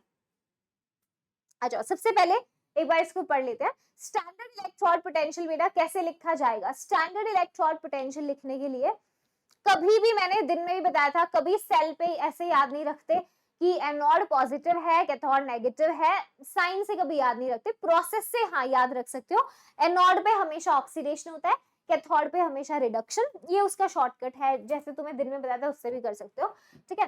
तो कभी भी अगर स्टैंडर्ड इलेक्ट्रोड पोटेंशियल बेटा बताना है स्टैंडर्ड कंडीशंस पे, तो स्टैंडर्ड इलेक्ट्रोड पोटेंशियल सेल का जो है, स्टैंडर्ड कब, जब 1 मोलर इलेक्ट्रोलाइट की कॉन्सेंट्रेशन हो, प्रेशर 1 बार हो, है ना, टेम्परेचर 25 डिग्री सेल्सियस हो, तो स्टैंडर्ड कंडीशंस पे जब हम इलेक्ट्रोड पोटेंशियल मेजर करते हैं वो, तो ये किसके बराबर होता है? Standard reduction potential of cathode minus standard reduction potential of anode. Cathode का स्टैंडर्ड रिडक्शन पोटेंशियल में से एनोड का स्टैंडर्ड रिडक्शन पोटेंशियल तुमको घटा देना है, ठीक है। अच्छा, क्या इसको किसी और तरीके से लिख सकते हैं? हाँ लिख सकते हो। देखो एक्चुअली रिलेशन क्या होता है, जो स्टैंडर्ड रिडक्शन पोटेंशियल होता है वो स्टैंडर्ड ऑक्सीडेशन पोटेंशियल के जितना ही होता है, बट विद रिवर्स साइन। तो standard reduction potential, standard oxidation potential की न्यूमेरिकल वैल्यू सेम होती है, बट विद रिवर्स साइन, ठीक है, रिवर्स साइन। तो इसको यूज करके आप इसको ऑक्सीडेशन पोटेंशियल की टर्म में भी लिख सकते हो, but by convention, by default हम इसे यूज करते हैं स्टैंडर्ड रिडक्शन पोटेंशियल कैथोड का minus standard reduction potential anode का। This is how we calculate the standard cell electrode potential. Okay, ध्यान रखना है, लिखना हमें आना चाहिए। चलो उसके बाद देखो नर्स्ट इक्वेशन। नर्स्ट इक्वेशन अगर मान लो नॉन स्टैंडर्ड कंडीशंस पे, है ना, जो स्टैंडर्ड कंडीशंस है उनको छोड़ के किसी कंडीशन पे मान लो हमको सेल के लिए निकालना हुई ईएमएफ, है ना, इलेक्ट्रोड पोटेंशियल, तो अपन क्या करते हैं? नर्स्ट इक्वेशन का यूज करते हैं। तो नर्स्ट इक्वेशन की फॉर्म ये होती है, थर्मोडायनेमिक्स से निकली है, ठीक है। क्या है? सेल का EMF E not cell minus RT upon NF ln Q, Q क्या है? Reaction coefficient. ये Q क्या है जो केमिकल इक्विलिब्रियम में करते हो? Q है रिएक्शन कोएफिशिएंट। रिएक्शन कोएफिशिएंट कैसे लिखते हैं इसको? देखो, रिएक्शन कोएफिशिएंट को लिखने के लिए प्रोडक्ट की कॉन्सेंट्रेशन रेज टू द पास उनके stoichiometric coefficient divided by reactant की concentration raise to the power उनके स्टोइकियोमेट्रिक कोफिशिएंट। लेकिन यहाँ पे एक इंटरेस्टिंग चीज है, हमेशा कॉन्सेंट्रेशन नहीं लिखते। अगर एक्वस सॉल्यूशंस है उनके लिए कॉन्सेंट्रेशन लिखते हैं, गैसेस के लिए प्रेफर्ड होते हैं उनके प्रेशर्स। ठीक है, जैसे यहाँ पे ये जो डिनोशन लिखा गया है ना क्यू का, ये तब मान के लिखा है कि ये सारे एक्वस होंगे, ए बी सी और डी। अगर ये एक्वस थे तो देखो प्रोडक्ट की concentration raise to the power stoichiometric coefficient divide by reactant. अगर मान लो ऐसा होता गैस ही होती, अगर मैंने बोला ए मोल्स ऑफ ए तो एक्वस है, ठीक है, और सी मोल ऑफ सी मान लो गैस है, तो रिएक्शन क्वेश्चन कैसे लिखते हैं? प्रेशर, ठीक है, सी का प्रेशर आता, पार्शियल प्रेशर सी का रेज टू द पावर उसके स्टोइकियोमेट्रिक कोफिशिएंट डिवाइडेड बाय ए, अगर एक्वस है तो इसकी कॉन्सेंट्रेशन आती है। समझ रहे हो? रिएक्शन क्वेश्चंस में सॉलिड्स और लिक्विड्स को नहीं लिखते, उसको यूनिटी मान के चलते हैं। अगर एक्वस सॉल्यूशंस हैं उनकी कॉन्सेंट्रेशन, गैस का पार्शियल प्रेशर्स आते हैं, सॉलिड लिक्विड्स प्योर हैं तो उनके लिए यूनिटी आता है। ठीक है, ओके, ठीक है।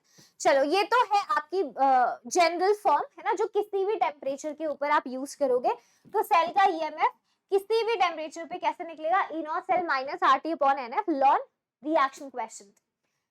मान लो अगर मैं स्पेसिफाई कर दूं कि टेम्परेचर 25 डिग्री सेल्सियस है, अगर मैंने बोला टेम्परेचर 25 डिग्री सेल्सियस है, ठीक है, फैराडेज कांस्टेंट की वैल्यू 1 मोल इलेक्ट्रॉन्स का जो चार्ज होता है 96500 कूलम अप्रोक्सीमेटली, वो लगा दो।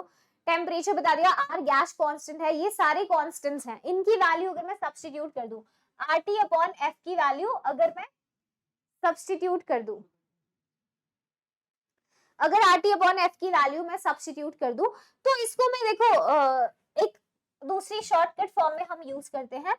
सेल का जो ईएमएफ है वो कैसे लिख सकते हैं? E not cell minus 0.0591 upon n log Q ही लिख रही हूँ, क्यू को अब आप लिख सकते हो रिएक्शन क्वेश्चन। बट कब बेटा? जब टेम्परेचर 25 डिग्री सेल्सियस है, सिर्फ तब। और maximum of the time question में 25 डिग्री सेल्सियस ही देता है। बहुत बहुत रेयरली आपको मिलेगा कि आप ये वाली इक्वेशन यूज करोगे, जैसे टेम्परेचर 30 दे दिया तो लगाओगे, वरना सेल का ईएमएफ किसके बराबर है?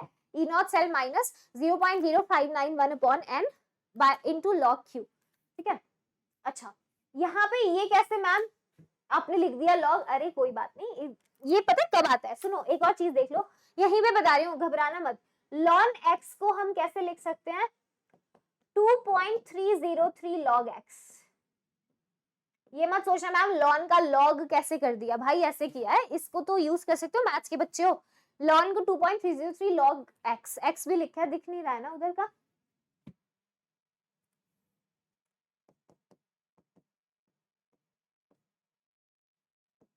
ठीक है, 2.303 इंटू लॉग एक्स ऐसे लिख सकते हैं। हाँ, तो उसी को रखा है, तो उन सब की वैल्यूज 2.303 को भी ले लिया मैंने यहाँ पे, आर टी अपॉन एफ की वैल्यू को सब्स्टिट्यूट किया है, तब ये फॉर्मूला बनता है। ज्यादातर आप इसे ही यूज करोगे, बट टेम्परेचर का ध्यान रखना। एन क्या है? टोटल बैलेंस्ड इक्वेशन में कितने इलेक्ट्रॉन्स की लेन देन हुई है वो। ठीक है, ओके, चलिए। तो अगर मान लो इक्विलिब्रियम है, नर्स्ट इक्वेशन को इक्विलिब्रियम पे कैसे लिखते हैं? तो इक्विलिब्रियम के ऊपर सेल का जो ईएमएफ है वो 0 हो जाता है, ई सेल क्या हो जाएगा? 0। तो उस केस में देखो, यहाँ पे देखो, अगर मान लो ई सेल 0 हो गया तो इसको कैसे लिख सकते हो? देखो, अगर ई सेल 0 हो गया तो ई नॉट सेल माइनस से माइनस कट जाएगा, इसको इधर लाओगे तो 0.0591 अपॉन एन। और जब भी इक्विलिब्रियम होता है तो Q और K बराबर हो जाते हैं, लॉग K, इक्विलिब्रियम कांस्टेंट। ठीक है, ये बनेगा इक्विलिब्रियम पे। ठीक है, देख लो, E not cell 0.0591 upon n log K, ये कब है? Eight 25 degree Celsius. इक्विलिब्रियम वाली है, इक्विलिब्रियम है 25 डिग्री सेल्सियस, तो इसको हम ऐसे लिख सकते हैं। करेक्ट है। नर्स्ट इक्वेशन हाफ सेल्स पे भी लगता है, तुम्हें पता है, फुल सेल पे भी लगते हैं। चले, आई थिंक नर्स इक्वेशन को बना लेंगे बेटा, दिन में सेशन ले रखा है, कोई भी कंफ्यूजन है तो उसमें से प्लीज जाके एक बार पढ़ लो। ओके चलो नेक्स्ट देखो, देखो जो सेल का ईएमएफ होता है वो एडिटिव क्वांटिटी नहीं होता, क्योंकि वो इंटेंसिव प्रॉपर्टी है, अमाउंट पे डिपेंड नहीं करता। तो ई नॉट सेल क्या है, इंटेंसिव, जबकि जो गिब्स फ्री एनर्जी है वो एक्सटेंसिव है। इसको ऐड कर सकते हो, तो एक रिलेशन है बहुत काम का, डेल्टा जी नॉट किसी सेल का किसके बराबर होता है, minus N F E not cell. इसको यूज कहाँ करते हैं, कभी कभी ऐसा होता है कि दो हाफ सेल्स हैं, ठीक है, उनको यूज करके तीसरा सेल बना है, उनको यूज करके हमें तीसरे का ईएमएफ बताना है, तो कभी ईएमएफ को हम ऐड सब्ट्रैक्ट नहीं करते, तो हम वहां पे गिब्स फ्री एनर्जी का यूज करते हैं। तो ये फॉर्मूला, इसको ध्यान रखना, delta G naught minus N F E not cell, ठीक है। ओके एक और, अगर गिब्स फ्री एनर्जी को इक्विलिब्रियम कांस्टेंट से रिलेट करना है तो वेरी फेमस फॉर्मूला, जो स्टैंडर्ड गिब्स फ्री एनर्जी है that is minus 2.303 RT log equilibrium constant. Thermodynamics में आप इन दोनों को ही पढ़ते हो और ये वाला फॉर्मूला भी इंपॉर्टेंट है। तो Gibbs free energy, standard Gibbs free energy का सेल के ईएमएफ से और इक्विलिब्रियम कांस्टेंट से रिलेशन, इसमें जेई में भी इस साल भी यहाँ से सवाल पूछा था, 25 में भी, इसको ध्यान रखना है, ठीक है। ओके चलिए आई थिंक क्लियर है, आगे आ जाओ।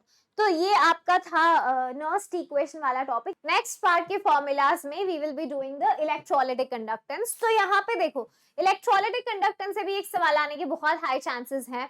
चांसेस तो क्या मतलब, आता ही है सवाल, ये मान लो कि 9 नंबर का पूरा पेपर है तो इस टॉपिक से भी एक क्वेश्चन जरूर बनता है। तो बहुत डायरेक्ट हुई फॉर्मूलाज ही हम देख रहे हैं, सारा इसका डिटेल डिस्कशन मैंने आज मैराथन में करा दिया है, तो प्लीज उसको देख लेना। आ जाओ, देखो रेजिस्टेंस डायरेक्टली प्रोपोर्शनल है लेंथ के inversely to the area of cross section. तो प्रोपोर्शनली हटा के जो कांस्टेंट हमने लगाया है that is resistivity. Okay this is जो कांस्टेंट अपन लगाएंगे दैट इज रेजिस्टिविटी, ठीक है, रेजिस्टिविटी राइट। इसका एक्सप्रेशन हम रो से इसको डिनोट करते हैं, that can be written as R into A by L, ठीक है। ओके रेजिस्टेंस की जो यूनिट अपन यूज करते हैं दैट इज ओम क्लियरली। फिर कंडक्टेंस होता है, कंडक्टेंस कैपिटल G से डिनोट किया जाता है, that is reciprocal of resistance, ठीक है। जो यूनिट इसके लिए यूज करते हैं दैट इज ओम इनवर्स या फिर साइमन, ठीक है, कैपिटल S से भी हम इसको डिनोट कर सकते हैं, करेक्ट। ओके चलो इसके बाद देखो कंडक्टिविटी या स्पेसिफिक कंडक्टेंस भी इसको बुलाते हैं। इन सब का बेटा आप डाइल्यूशन के साथ वेरिएंस भी जरूर पढ़ लेना, जो मैंने मैराथन में आज करा दिया है। तो उसको जिसने भी मिस किया है इलेक्ट्रो वाले सेक्शन को तो स्पेसिफिकली जाकर देख लो, ठीक है। Electro you don't have to miss out, 9 number का पेपर है तो we have to do it, ठीक है अच्छे से। चलिए स्पेसिफिक कंडक्टेंस कापा है, कापा इसको प्रोनाउंस करते हैं that is reciprocal of the resistivity 1 by rho, ठीक है। रो क्या था, R into A upon L, तो इसको कैसे लिख सकते हैं, L अपॉन R A, ठीक है। अच्छा अब देखो 1 अपॉन R, ये जो 1 अपॉन R है ये क्या है, अभी ऊपर पढ़ा है कंडक्टेंस है, तो मैंने 1 अपॉन R को सब्स्टिट्यूट कर दिया कैपिटल G कंडक्टेंस की तरह। तो जो कापा है हमारा, यानी जो कंडक्टिविटी या स्पेसिफिक कंडक्टेंस है किसके बराबर है, G conductance into length upon area of cross section. ये जो L अपॉन A है इसको हम सेल कांस्टेंट बुलाते हैं, क्या बुलाते हैं, सेल कांस्टेंट।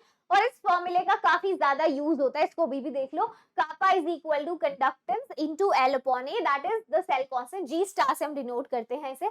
तो kappa is equal to capital G conductance into G star, जो कि हमारा सेल कांस्टेंट है। ओके यूनिट लिख सकते हो कापा की यहाँ से साइमन सेंटीमीटर इनवर्स। ओके चलिए इसके बाद देख low molar conductivity. Molar conductivity होता है बेटा कापा इंटू 1000 अपॉन m। इधर यूनिट, इस फॉर्मूला में यूनिट प्लीज ध्यान देना, यहाँ पे अगर कापा साइमन सेंटीमीटर इनवर्स में है, मोलारिटी आपकी मोलर या मोल पर लीटर या मोल पर डेसीमीटर क्यूब, एक ही बात है, 1 लीटर 1 डेसीमीटर क्यूब होता है, ठीक है। अगर इसमें आप रखोगे तो यहाँ से मोलर कंडक्टिविटी की यूनिट आएगी Simon centimetre square mole inverse, Simon centimetre square mole inverse, इसको ध्यान से देख लो इंपॉर्टेंट है। ऐसे ही हमारा इक्विवेलेंट कंडक्टिविटी है दैट इज कापा इनटू 1000, बस डिफरेंस है यहाँ पे अपन नॉर्मेलिटी लिखते हैं, ओके यहाँ पे अपन नॉर्मेलिटी लिखते हैं, करेक्ट है, ठीक है। तो ये फॉर्मूलाज है, इनको देख लो, बहुत सीधा क्वेश्चन आएगा, यूनिट्स भी ध्यान रखनी है, और अगर ऐसा क्वेश्चन आएगा यूनिट के साथ ही सॉल्व करना है, ठीक है, यूनिट के बिना करोगे तो बहुत ही अच्छा नहीं होगा, बिल्कुल भी बेकार होगा, जो गलत है। ठीक है, चलो आ जाओ एक और देख लो। डिबाई हकल-ऑन-सेगर इक्वेशन से तो जेई 2025 में ही सवाल दिया था। इस इक्वेशन की एक फॉर्म दे रखी थी, करेक्ट फॉर्म ऑफ रिप्रेजेंटेशन, एक शिफ्ट में ऐसा क्वेश्चन था। तो यहाँ देखो इस इक्वेशन से हम जो है डाइल्यूशन का इंपैक्ट बेसिकली पढ़ते हैं मोलर कंडक्टिविटी के ऊपर। ठीक है, प्लॉट करते हैं मोलर कंडक्टिविटी को किसी कॉन्सेंट्रेशन सी के ऊपर वर्सेस स्क्वायर रूट ऑफ सी।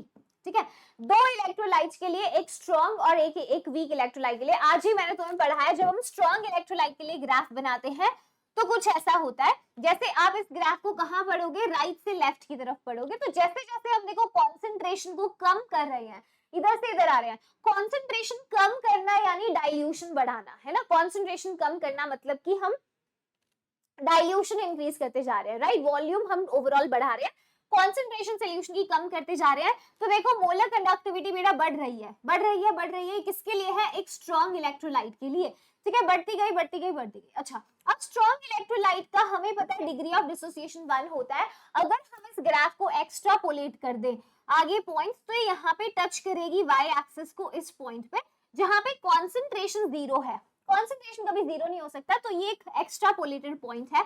मतलब जिस पॉइंट पे हम कॉन्सेंट्रेशन को टेंड्स टू 0 कराते हैं, यानी वॉल्यूम टेंड्स टू इंफिनिटी, इस पॉइंट पे जो मोलर कंडक्टिविटी होती है इसको बुलाते हैं molar conductivity at infinite dilution. क्या बुलाते हैं, इनफाइनाइट डिल्यूशन पे मोलर कंडक्टिविटी कितनी है।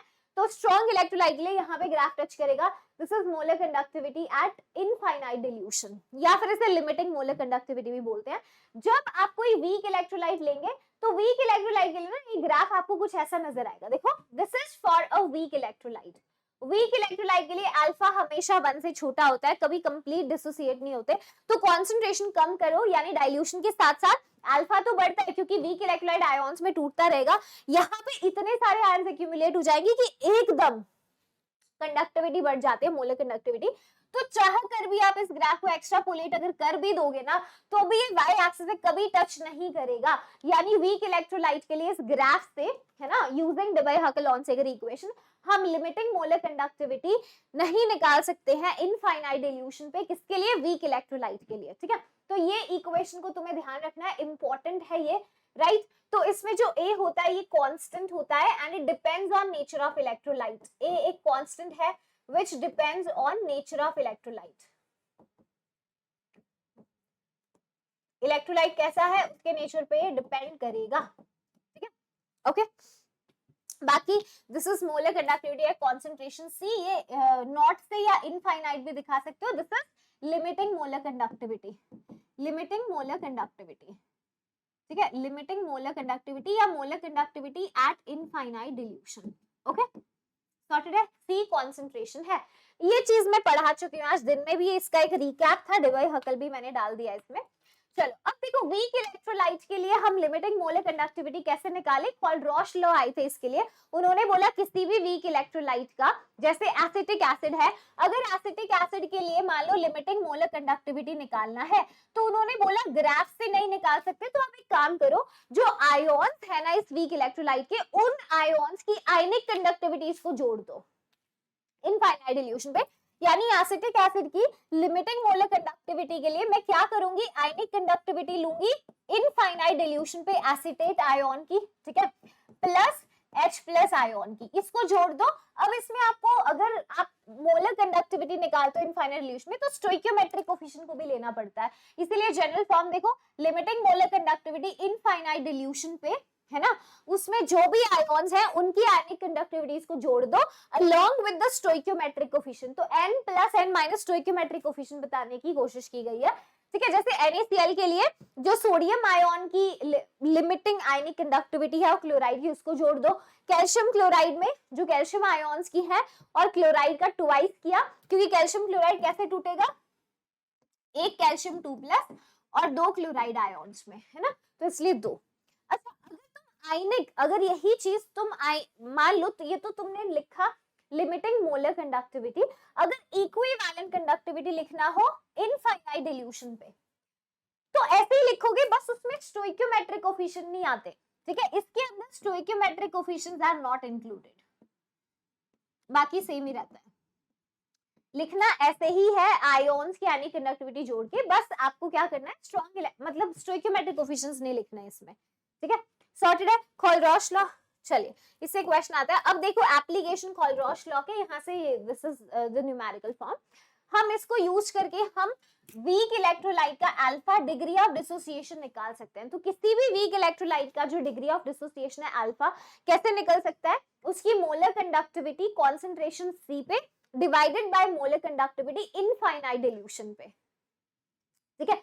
ओके, निकाल सकते हो। ये कहां से निकलेगा, इसके लिए फॉर्मूला भी तुमने देखा, देखो ये तो निकलेगा खोलरॉश लॉ से, यह सवाल में दे भी देगा। ये कहां से निकल सकता है, वो जो फॉर्मूला किया था कापा इंटू 1000 अपॉन मोलारिटी, वहां से ला सकते हो इसे। तो ऐसे न्यूमेरिकल बना के पूछ सकता है क्वेश्चन, तो जस्ट एक्टिव रहना है, ठीक है, यूनिट्स के साथ लिखना है। ये देखो, अगर हमें कभी वीक एसिड का डिसोसिएशन कांस्टेंट निकालना है, जैसे एक वीक एसिड है HA, ठीक है, पानी में इसने डिसोसिएट किया H प्लस A नेगेटिव, मान लो इसके लिए इनिशियल कॉन्सेंट्रेशन C था, ठीक है। C में से अगर ये C अल्फा टूटा, डिग्री ऑफ डिसोसिएशन हमने अल्फा ले लिया, ये C अल्फा बना, ये C अल्फा, तो इस एसिड का डिसोसिएशन कांस्टेंट क्या बनेगा, C alpha into C alpha upon C1 minus alpha, ठीक है। C से C कैंसिल हो जाएगा एक, तो ये फॉर्मूला बनेगा C alpha square upon 1 minus alpha, तो ये ऐसे ही लिखा गया है, ठीक है, ऐसे निकाला एसिड का dissociation constant C alpha square upon 1 minus alpha.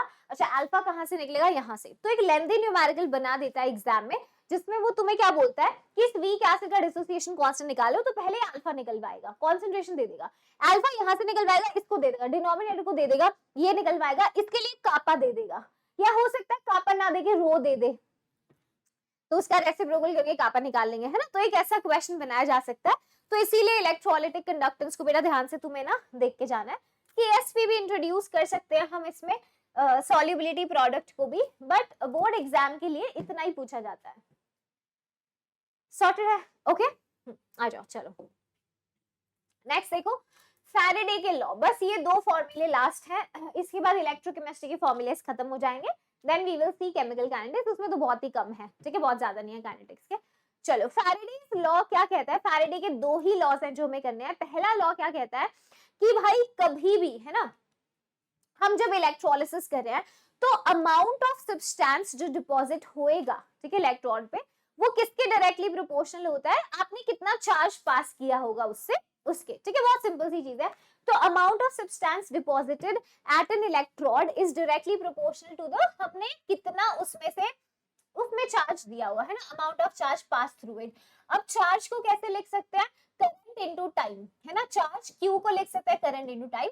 Proportionality हटा के जो कांस्टेंट लाते हैं वो इसको बुलाते हैं Z, इलेक्ट्रोकेमिकल इक्विवेलेंस। तो ये बना Z into I into T, ठीक है। इलेक्ट्रोकेमिकल इक्विवेलेंस किसके बराबर होता है, this is equal to equivalent weight upon F। ये Z इलेक्ट्रोकेमिकल इक्विवेलेंस किसके बराबर होता है, इक्विवेलेंट वेट अपॉन F, एक मोल इलेक्ट्रॉन्स का चार्ज, ठीक है। अच्छा, इक्विवेलेंट वेट क्या होता है, molecular weight upon n factor, upon n factor. तो इसको हम ऐसे भी लिख सकते हैं, देखो यहाँ लिखा हुआ है atomic weight of metal deposit, या हमने मॉलिक्यूलर वेट लिख दिया, एटॉमिक वेट लिखना चाहो वो लिख लो, ठीक है। चलो ये लिख लो, तो कंफ्यूजन ना हो कि मैम इधर अलग लिख दिया है। तो फॉर दैट एक चीज बता दो, atomic weight upon n factor, ठीक है, इनटू F की वैल्यू 96500 कूलम होती है। अच्छा, एक चीज ध्यान देना बेटा, यहाँ पे जब भी आप एटॉमिक वेट लेंगे तो आपको ऐसे दिया होगा कि इलेक्ट्रोलाइट है कॉपर सल्फेट, ठीक है, ऐसे निकल का कोई सोल्यूशन, निकल नाइट्रेट दे दिया, तो इसमें अक्सर ऐसा कंफ्यूजन हो जाता है कि आप ना पूरे सब्सटेंस का मास लेने लगते हैं, आपको सिर्फ मेटल आयन से मतलब है, और सिर्फ मेटल आयन का ही चार्ज चाहिए। मेटल आयन जो है, देखो मैं कॉपर सल्फेट में मेटल आयन था कॉपर 2+, एल्यूमिनियम सल्फेट में मेटल आयन था Al3+, तो मेटल का ही तुम्हें वेट रखना है और उसी का n फैक्टर रखना है, और मेटल किसी भी आयन का n फैक्टर उसके चार्ज के बराबर होता है। जैसे कॉपर है, कॉपर 2+ है, इसका n फैक्टर 2 होगा इसके चार्ज के बराबर, एल्यूमिनियम आयन का n फैक्टर 3 होगा उसके चार्ज के बराबर, इसको ध्यान रखना, रख सकते हो, ठीक है, ओके।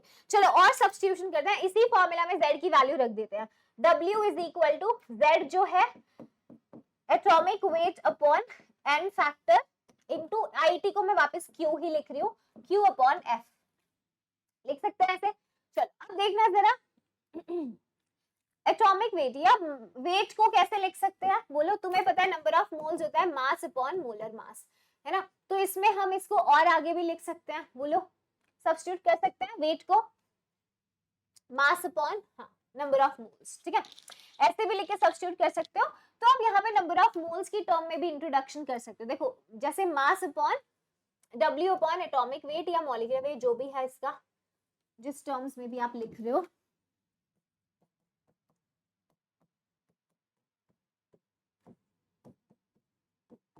देखो ये पूरा क्या बन गया, मास अपॉन मोलर मास जैसे होता है नंबर ऑफ मोल्स, तो एक और फॉर्मूला बन गया number of moles into n factor Q upon F होता है, बस इसी को डिराइव करके दिखाई थी कि ये भी यूज हो जाता है, बट इतना बोर्ड एग्जाम में डायरेक्टली तो आप यही वाला देखो बोर्ड एग्जाम में बेटा जो सीधा क्वेश्चन होता है ना इसी पे दे देता है, बोर्ड्स वाले आपको इतना कंफ्यूज नहीं करते हैं, वो सिंपल इसी पे पूछ लेते हैं कि यहीं तक आप मुझे बता दो, ठीक है, और ज्यादा से ज्यादा ये इक्विवेलेंट वेट को सब्स्टिट्यूट करके ये वहां तक नहीं, बट जब हम करते हैं तो एक और फॉर्म आप इसकी लिख सकते हो, number of moles into n factor is equal to Q upon F, ठीक है, ये फर्स्ट लॉ है। ओके चलो नीचे ही हमने सेकंड लॉ को मेंशन किया है, यहाँ पे इसको भी कर लेते हैं।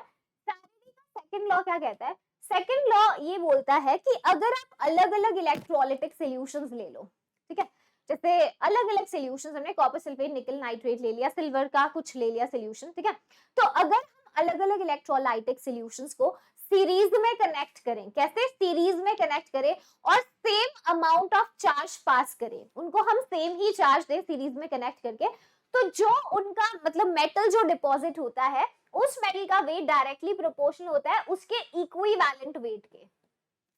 यस जैसे मान लो दो अलग अलग, एक मेटल का वेट मेटल 1 था है ना, एक मेटल 2 था, तो वेट 1 मेटल 1 का जो वेट है ना, वो डायरेक्टली प्रोपोर्शनल होगा उसके इक्विवेलेंट वेट के, ठीक है, उसके ऐसे ही मेटल 2 होगा, उनकी रेशो लिख लो W1 by W2, वो उसके इक्विवेलेंट वेट के प्रोपोर्शनल होगा, ऐसे लिख सकते हैं, ठीक है, ये होता है, मतलब अगर same amount of charges pass through different solutions connected in series, है ना, अलग अलग इलेक्ट्रोलाइट से, तो amount of substance deposited is in the ratio of their equivalent weights, बाकी इक्विवेलेंट वेट को आप यहाँ से सब्स्टिट्यूट कर सकते हो, जो भी हमने लिखा था ये वाला atomic weight upon n factor, ठीक है, ये हमारा सेकंड लॉ था, तो इसको प्लीज ध्यान से देखकर जाना है, आपके सबसे ज्यादा क्वेश्चंस बेटा इसी चैप्टर से आएंगे, थोड़े से एग्जाम्पल मैंने अटैच किए हैं, हालांकि आज जो मैंने मैराथन लिया उसमें मैं तुम्हें दुनिया भर के क्वेश्चंस ऑलरेडी करा चुकी हूँ बोर्ड्स के, बट ये कुछ एग्जाम्पल है कि डायरेक्ट फॉर्मूला बेस्ड क्वेश्चन, और यही फॉर्मूला से, ठीक है, आपको आई वन, जैसे देखो ये तो पूरा सिंपल डिवाइड हकल ऑन सेगर बना रखी है इसमें, है ना, इक्वेशन, ये नर्स्ट है तुम्हें दिख रहा होगा, ये वही इक्विलिब्रियम कांस्टेंट और गिब्स फ्री एनर्जी का मैंने बताया था, ये कंडक्टिविटी वाला सवाल आया हुआ है ना, ये भी गिब्स का ई नॉट निकालने का क्वेश्चन है, ये यहाँ से खोलरॉश लॉ दे रखा है ना, ये ई नॉट सेल पूछा है, बहुत सिंपल है गिब्स फ्री एनर्जी के रिलेशन में, तो आप सारे क्वेश्चंस कर पाएंगे, बस इसको अच्छे से रिवाइज करना, इस सेशन को ज्यादा लेंथी नहीं है सेशन में बता रही हूँ, आप इसको आराम से देखना, क्योंकि जो भी इसमें कराया है उसमें से सवाल जरूर आएंगे, तो मैंने पहले ही बोला था अगर 23 नंबर लेने हैं तो उसके लिए मैंने सेशन कराया, क्योंकि कई बार बच्चों को कुछ ऐसे स्टूडेंट्स भी होते हैं उनको पास होने में भी दिक्कत होती है कि मैम क्या करें, तो मैं तुम्हें मैराथन में सब कराया है, साथ में ये मैं इंडिविजुअली भी पार्ट्स करा रही हूँ, ये उन बच्चों को भी हेल्प करेगा जिनको फुल 70 चाहिए, प्लस उनको भी जिनको पास होने में भी मुश्किल होता है ना, क्योंकि पता है फिक्स 23 नंबर यहाँ से आने हैं, तो इसीलिए इसको बहुत ध्यान से पढ़कर जाना है, ठीक है। चलो आखिरी चैप्टर की तरफ चलेंगे बेटा, that is chemical kinetics. Okay ध्यान दीजिएगा प्लीज, केमिकल काइनेटिक्स में भी आप 7 मार्क्स तक 7-8 मार्क्स आप अपनी स्कोरिंग कर लेंगे, ऐसे 7 का ही आता है, तो यहाँ पे कौन कौन से टॉपिक्स है जहां से मेनली क्वेश्चन आता है, तो सबसे पहले तो देखो छोटू सा ही, मतलब रेट को आप कैसे लिखते हो, रेट एक्सप्रेशंस हैं, है ना, रेट कांस्टेंट है, वैसे न्यूमेरिकल में नहीं आता रेट कांस्टेंट, बट उसकी यूनिट्स हैं जैसे, उसको ध्यान से देख लेना है, ठीक है।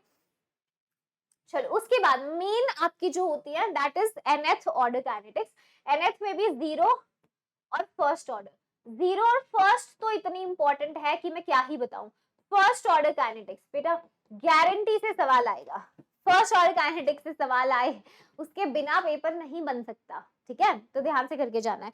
चलिए और थर्ड ज्यादा नहीं लिख पाऊंगी इसमें, एक और टॉपिक हम लिखेंगे दैट इज एर्हीनियस, जिसके बिना पेपर कभी आज तक नहीं बना है, एर्हीनियस इक्वेशन, ठीक है, तो ये 3 टॉपिक्स हैं, जरा ध्यान से देखना। पहले रेट का एक्सप्रेशन, क्योंकि कभी कभी छोटे से न्यूमेरिकल उधर से आ जाते हैं, रेट ऑफ अपीयरेंस डिसअपीयरेंस करके पूछ लेता है, तो इस पे ध्यान देंगे। बाकी चैप्टर में काफी थ्योरेटिकल सी चीजें हैं, थ्योरीज भी हैं इसमें, तो वो सब मैंने मैराथन में आपको पढ़ा दिया है। तो इधर आ जाओ, सबसे पहले प्लीज ध्यान देना, सबसे पहले रिएक्शन का रेट जब हम लिखते हैं तो दो तरीके से लिखते हैं, एक एवरेज रेट होता है, एक इंस्टेंटेनियस, ठीक है। अच्छा, रेट लिखते ही कैसे हैं? रेट का मतलब ही क्या होता है? रेट का मतलब होता है किसी क्वांटिटी में चेंज टाइम के रिस्पेक्ट में कैसे आया, है ना। रेट का मतलब क्या है? Change in a quantity with respect to time. यहाँ पे हम रेट की बात करें रिएक्शन की, तो जब कोई केमिकल रिएक्शन होती है तो रिएक्टेंट्स मिलके धीरे धीरे कंबाइन करके प्रोडक्ट बनाने लगते हैं, ठीक है। तो रिएक्टेंट्स की कॉन्सेंट्रेशन टाइम के साथ डिक्रीज होने लगती है, प्रोडक्ट की कॉन्सेंट्रेशन टाइम के साथ बढ़ने लगती है। तो जब भी रेट का एक्सप्रेशन लिखते हो जनरल, तो this is change in concentration of reactant with respect to change in time. किसके बराबर है? Change in concentration of product with respect to change in time, ठीक है। अच्छा, यहाँ पे एक चीज नोट करने की, यहाँ पे रिएक्टेंट के रेट के सामने नेगेटिव है और प्रोडक्ट के सामने पॉजिटिव है, तो बट रेट तो कभी नेगेटिव हो ही नहीं सकता, है ना। तो रेट कभी नेगेटिव नहीं होता। इस नेगेटिव साइन का सिग्निफिकेंस सिर्फ इतना है, ये नेगेटिव ये बताता है कि जैसे जैसे रिएक्शन प्रोसीड करेगी तो रिएक्टेंट का जो कॉन्सेंट्रेशन है वो टाइम के साथ डिक्रीज हो रहा है। मतलब अगर मान लो यहाँ से कॉन्सेंट्रेशन रिएक्टेंट की शुरू हुई, तो रिएक्शन प्रोसीड होने पे कुछ ऐसा ग्राफ का बिहेवियर रहेगा। अगर ये प्रोडक्ट है, टाइम के साथ ये बढ़ रहे हैं, तो ये सिर्फ उस डिक्रीमेंट को दिखाता है जो रिएक्टेंट की कॉन्सेंट्रेशन में आ रहा है टाइम के साथ। पॉजिटिव सिर्फ प्रोडक्ट की इंक्रीमेंट को दिखाता है। इसका मतलब ये नहीं रेट नेगेटिव या पॉजिटिव हो रहा है, रेट तो हमेशा ही वैसे पॉजिटिव होता है, ठीक है।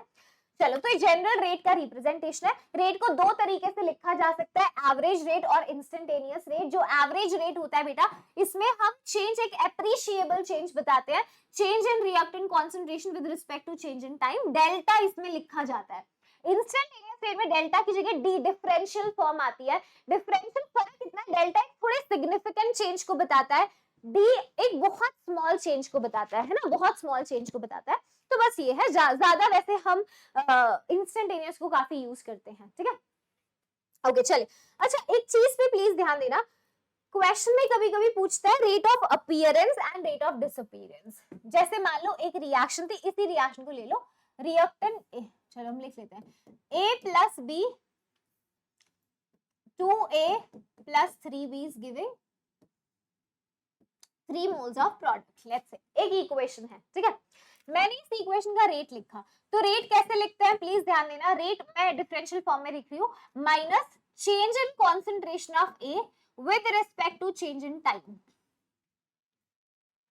divided by the stoichiometric coefficient। जो stoichiometric coefficient है उसको नीचे लिखते हैं, तो 2। मैं इसको न्यूमेरिकल वाले सेक्शन में करा रही हूँ क्योंकि इसमें न्यूमेरिकल दे देता है कभी कभी, तो इसको उसमें काउंट करके, इसलिए मैंने रेट का एक टाइप तुम्हें बनवा दिया, ठीक है। ऐसे ये बराबर होगा minus change in concentration of B with respect to change in time, ठीक है। यहाँ पे B का स्टोइकियोमेट्रिक कोएफिशिएंट कितना है? 3, तो वो डिनोमिनेटर में लिखा जाता है। नेगेटिव क्यों आए? क्योंकि दोनों रिएक्टेंट्स हैं, ठीक है। अच्छा, बराबर होगा positive change in concentration of P with respect to change in time, इसका स्टोइकियोमेट्रिक कोएफिशिएंट भी नीचे आएगा। तो रेट का जब तुम एक्सप्रेशन करते हो तो उसमें स्टोइकियोमेट्रिक कोएफिशिएंट्स को लिखा जाता है डिनोमिनेटर में।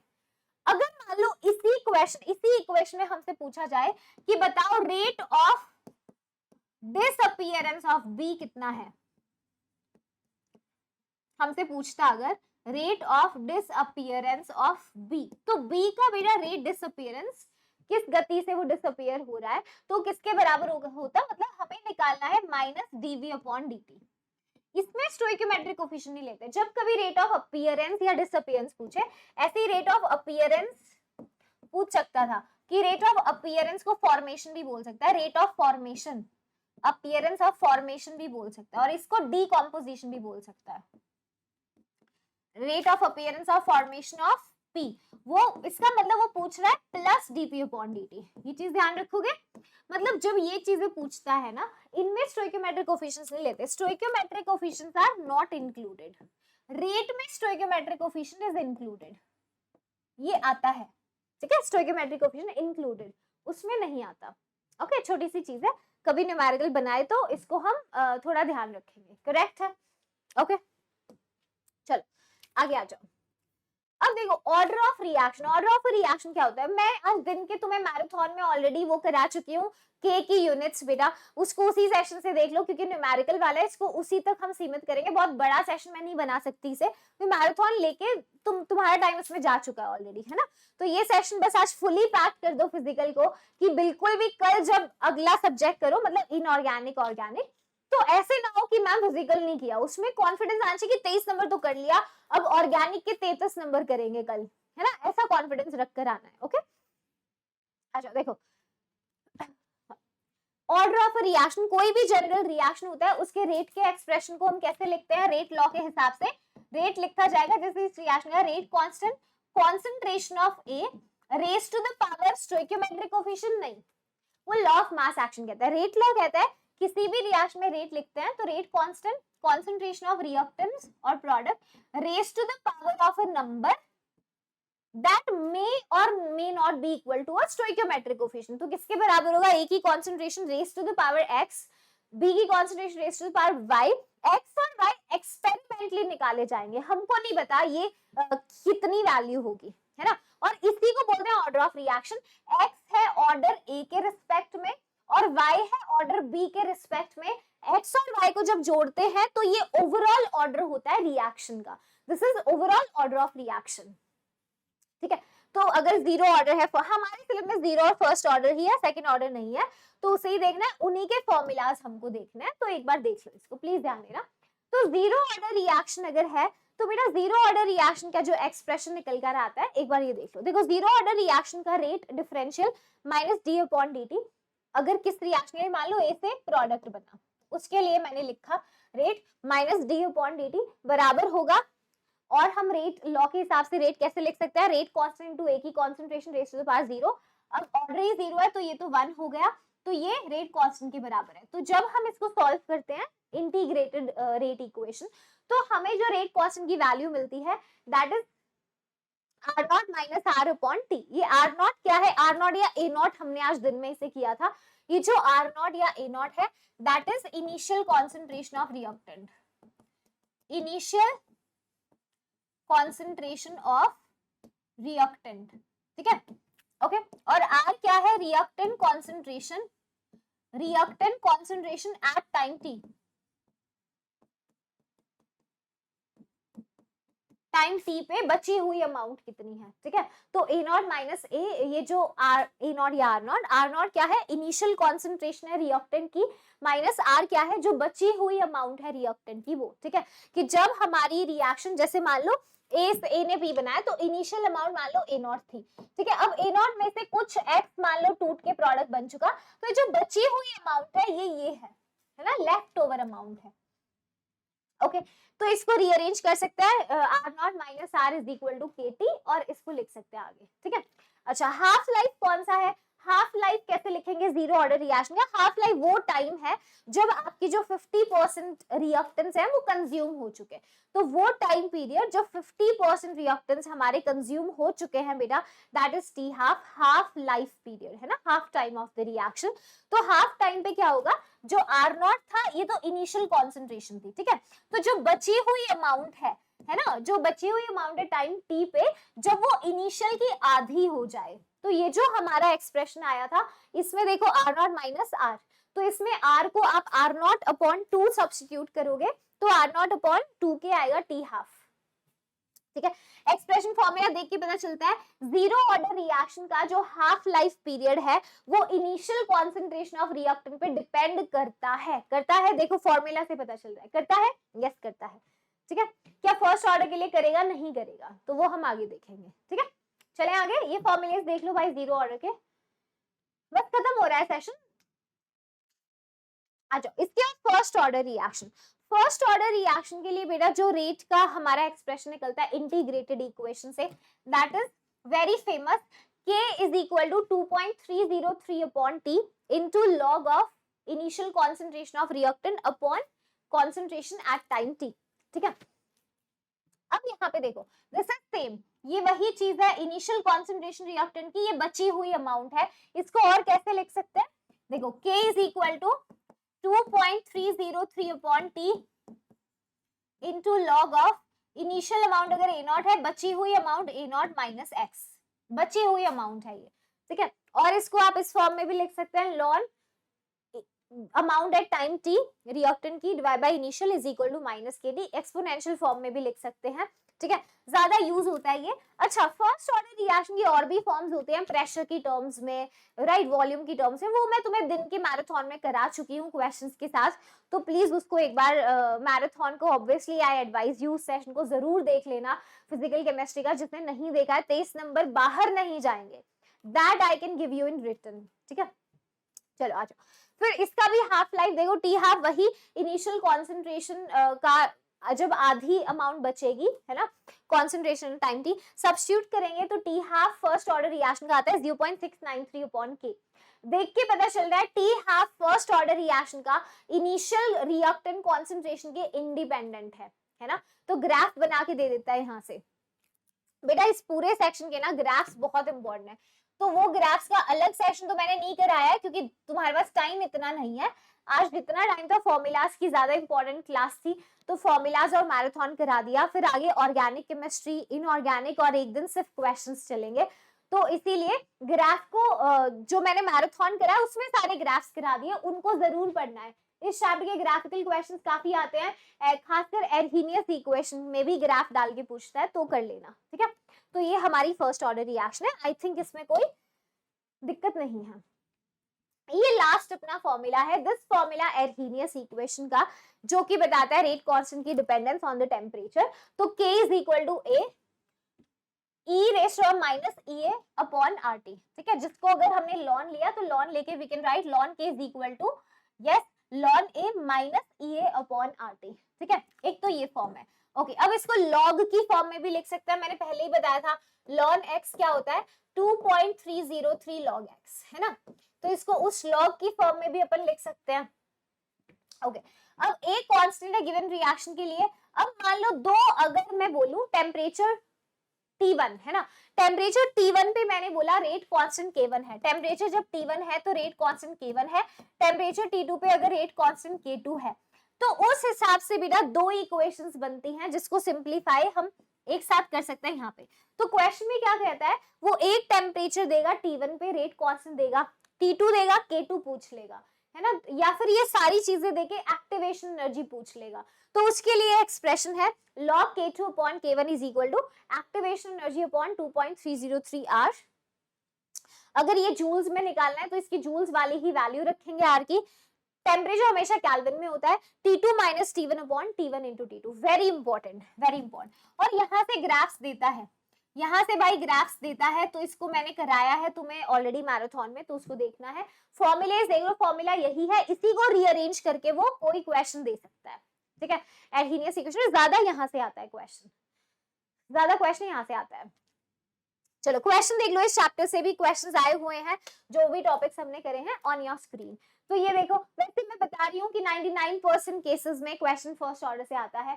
फर्स्ट ऑर्डर देखो, जो भी रेडियो एक्टिव डीके है that is an example of first order kinetics. तो क्वेश्चन हमने क्लास में किया आज, ठीक है। ये identify order of reaction rate constant की यूनिट्स दे रखी हैं, ठीक है। ये उसी का सवाल है, सेकंड ऑर्डर काइनेटिक्स करके इसने कुछ बोला है कि आप बताओ कन्वर्जन सेकंड ऑर्डर फॉलो करता है तो क्या असर पड़ेगा रेट के ऊपर अगर कॉन्सेंट्रेशन में कुछ चेंज कर दिया तो, ठीक है। ये देखो, तो यहाँ पे डायरेक्ट न्यूमेरिकल फर्स्ट ऑर्डर के लिए रेट कांस्टेंट दे रखा है, तो टाइम पीरियड पूछा है जब 6 से 2 ग्राम बचेगा। फर्स्ट ऑर्डर का ये क्वेश्चन 50% इतने टाइम में हुआ तो इतनी परसेंट कितने में होएगा, तो काफी क्वेश्चंस बेसिकली यहाँ से। एर्हीनियस का इसमें ऐसे कोई खास क्वेश्चन दिखे नहीं, पर बहुत आए हुए हैं, ठीक है। तो ये सारा बेटा आज का सेशन था, जिसमें मैंने पूरे तुम्हें न्यूमेरिकल्स को फॉर्मूला जो आएंगे वो रिवाइज करा दिया है, ठीक है। तो इस सेशन में हमने सॉल्यूशंस, इलेक्ट्रोकेमिस्ट्री और केमिकल काइनेटिक्स के सीधे फॉर्मूलेज देख लिए। तो आज अगर तुमने मैराथन लगा, इसमें सारे कॉन्सेप्ट्स A to Z कराए हैं, अभी सारे फॉर्मूलाज हो गए, तो you guys are done with physical chemistry, congratulations. Comment करके जरूर बताना कितने बच्चों ने मैराथन देख लिया है, या you will finish it tonight only, and yes let me know how did you feel about the session. इसके बाद भी I am telling you the reminder, अभी इसके बाद जो सेशंस होंगे इसमें कंप्लीट ऑर्गेनिक करेंगे, कंप्लीट हम लोग इनऑर्गेनिक करेंगे, और उसके बाद we would be doing the all the conversions को मैं अलग से रिवाइज कराऊंगी। डिस्टिंग्विशिंग टेस्ट का एक सेशन दूंगी अलग से, ठीक है, और उसके साथ assertion, reason, case based questions और top 200 questions, everything is plan, ठीक है। तो सारी प्लानिंग इसी तरह की गई है पूरे 5 दिनों की कि तुम लोग फुल स्कोर करो, ठीक है। You guys should be able to score 70 on 70 in chemistry. अगर तुम जेन्युइनली इसको फॉलो करोगे तो I assure you are going to do that, okay? So all the best, next session में मिलते हैं। Thank you so much for attending the session. जो PDF है इसका वो मैं डिस्क्रिप्शन बॉक्स में अटैच करा दूंगी राइट आफ्टर द सेशन, तो उसको जरूर डाउनलोड कर लेना, है ना। पीडीएफ को कहाँ से, डिस्क्रिप्शन बॉक्स से आप डाउनलोड कर लेना। ऑल्टरनेटिवली टेलीग्राम व्हाट्सएप पे भी हम अवेलेबल है, तो you can join us there. Thank you so much guys, bye.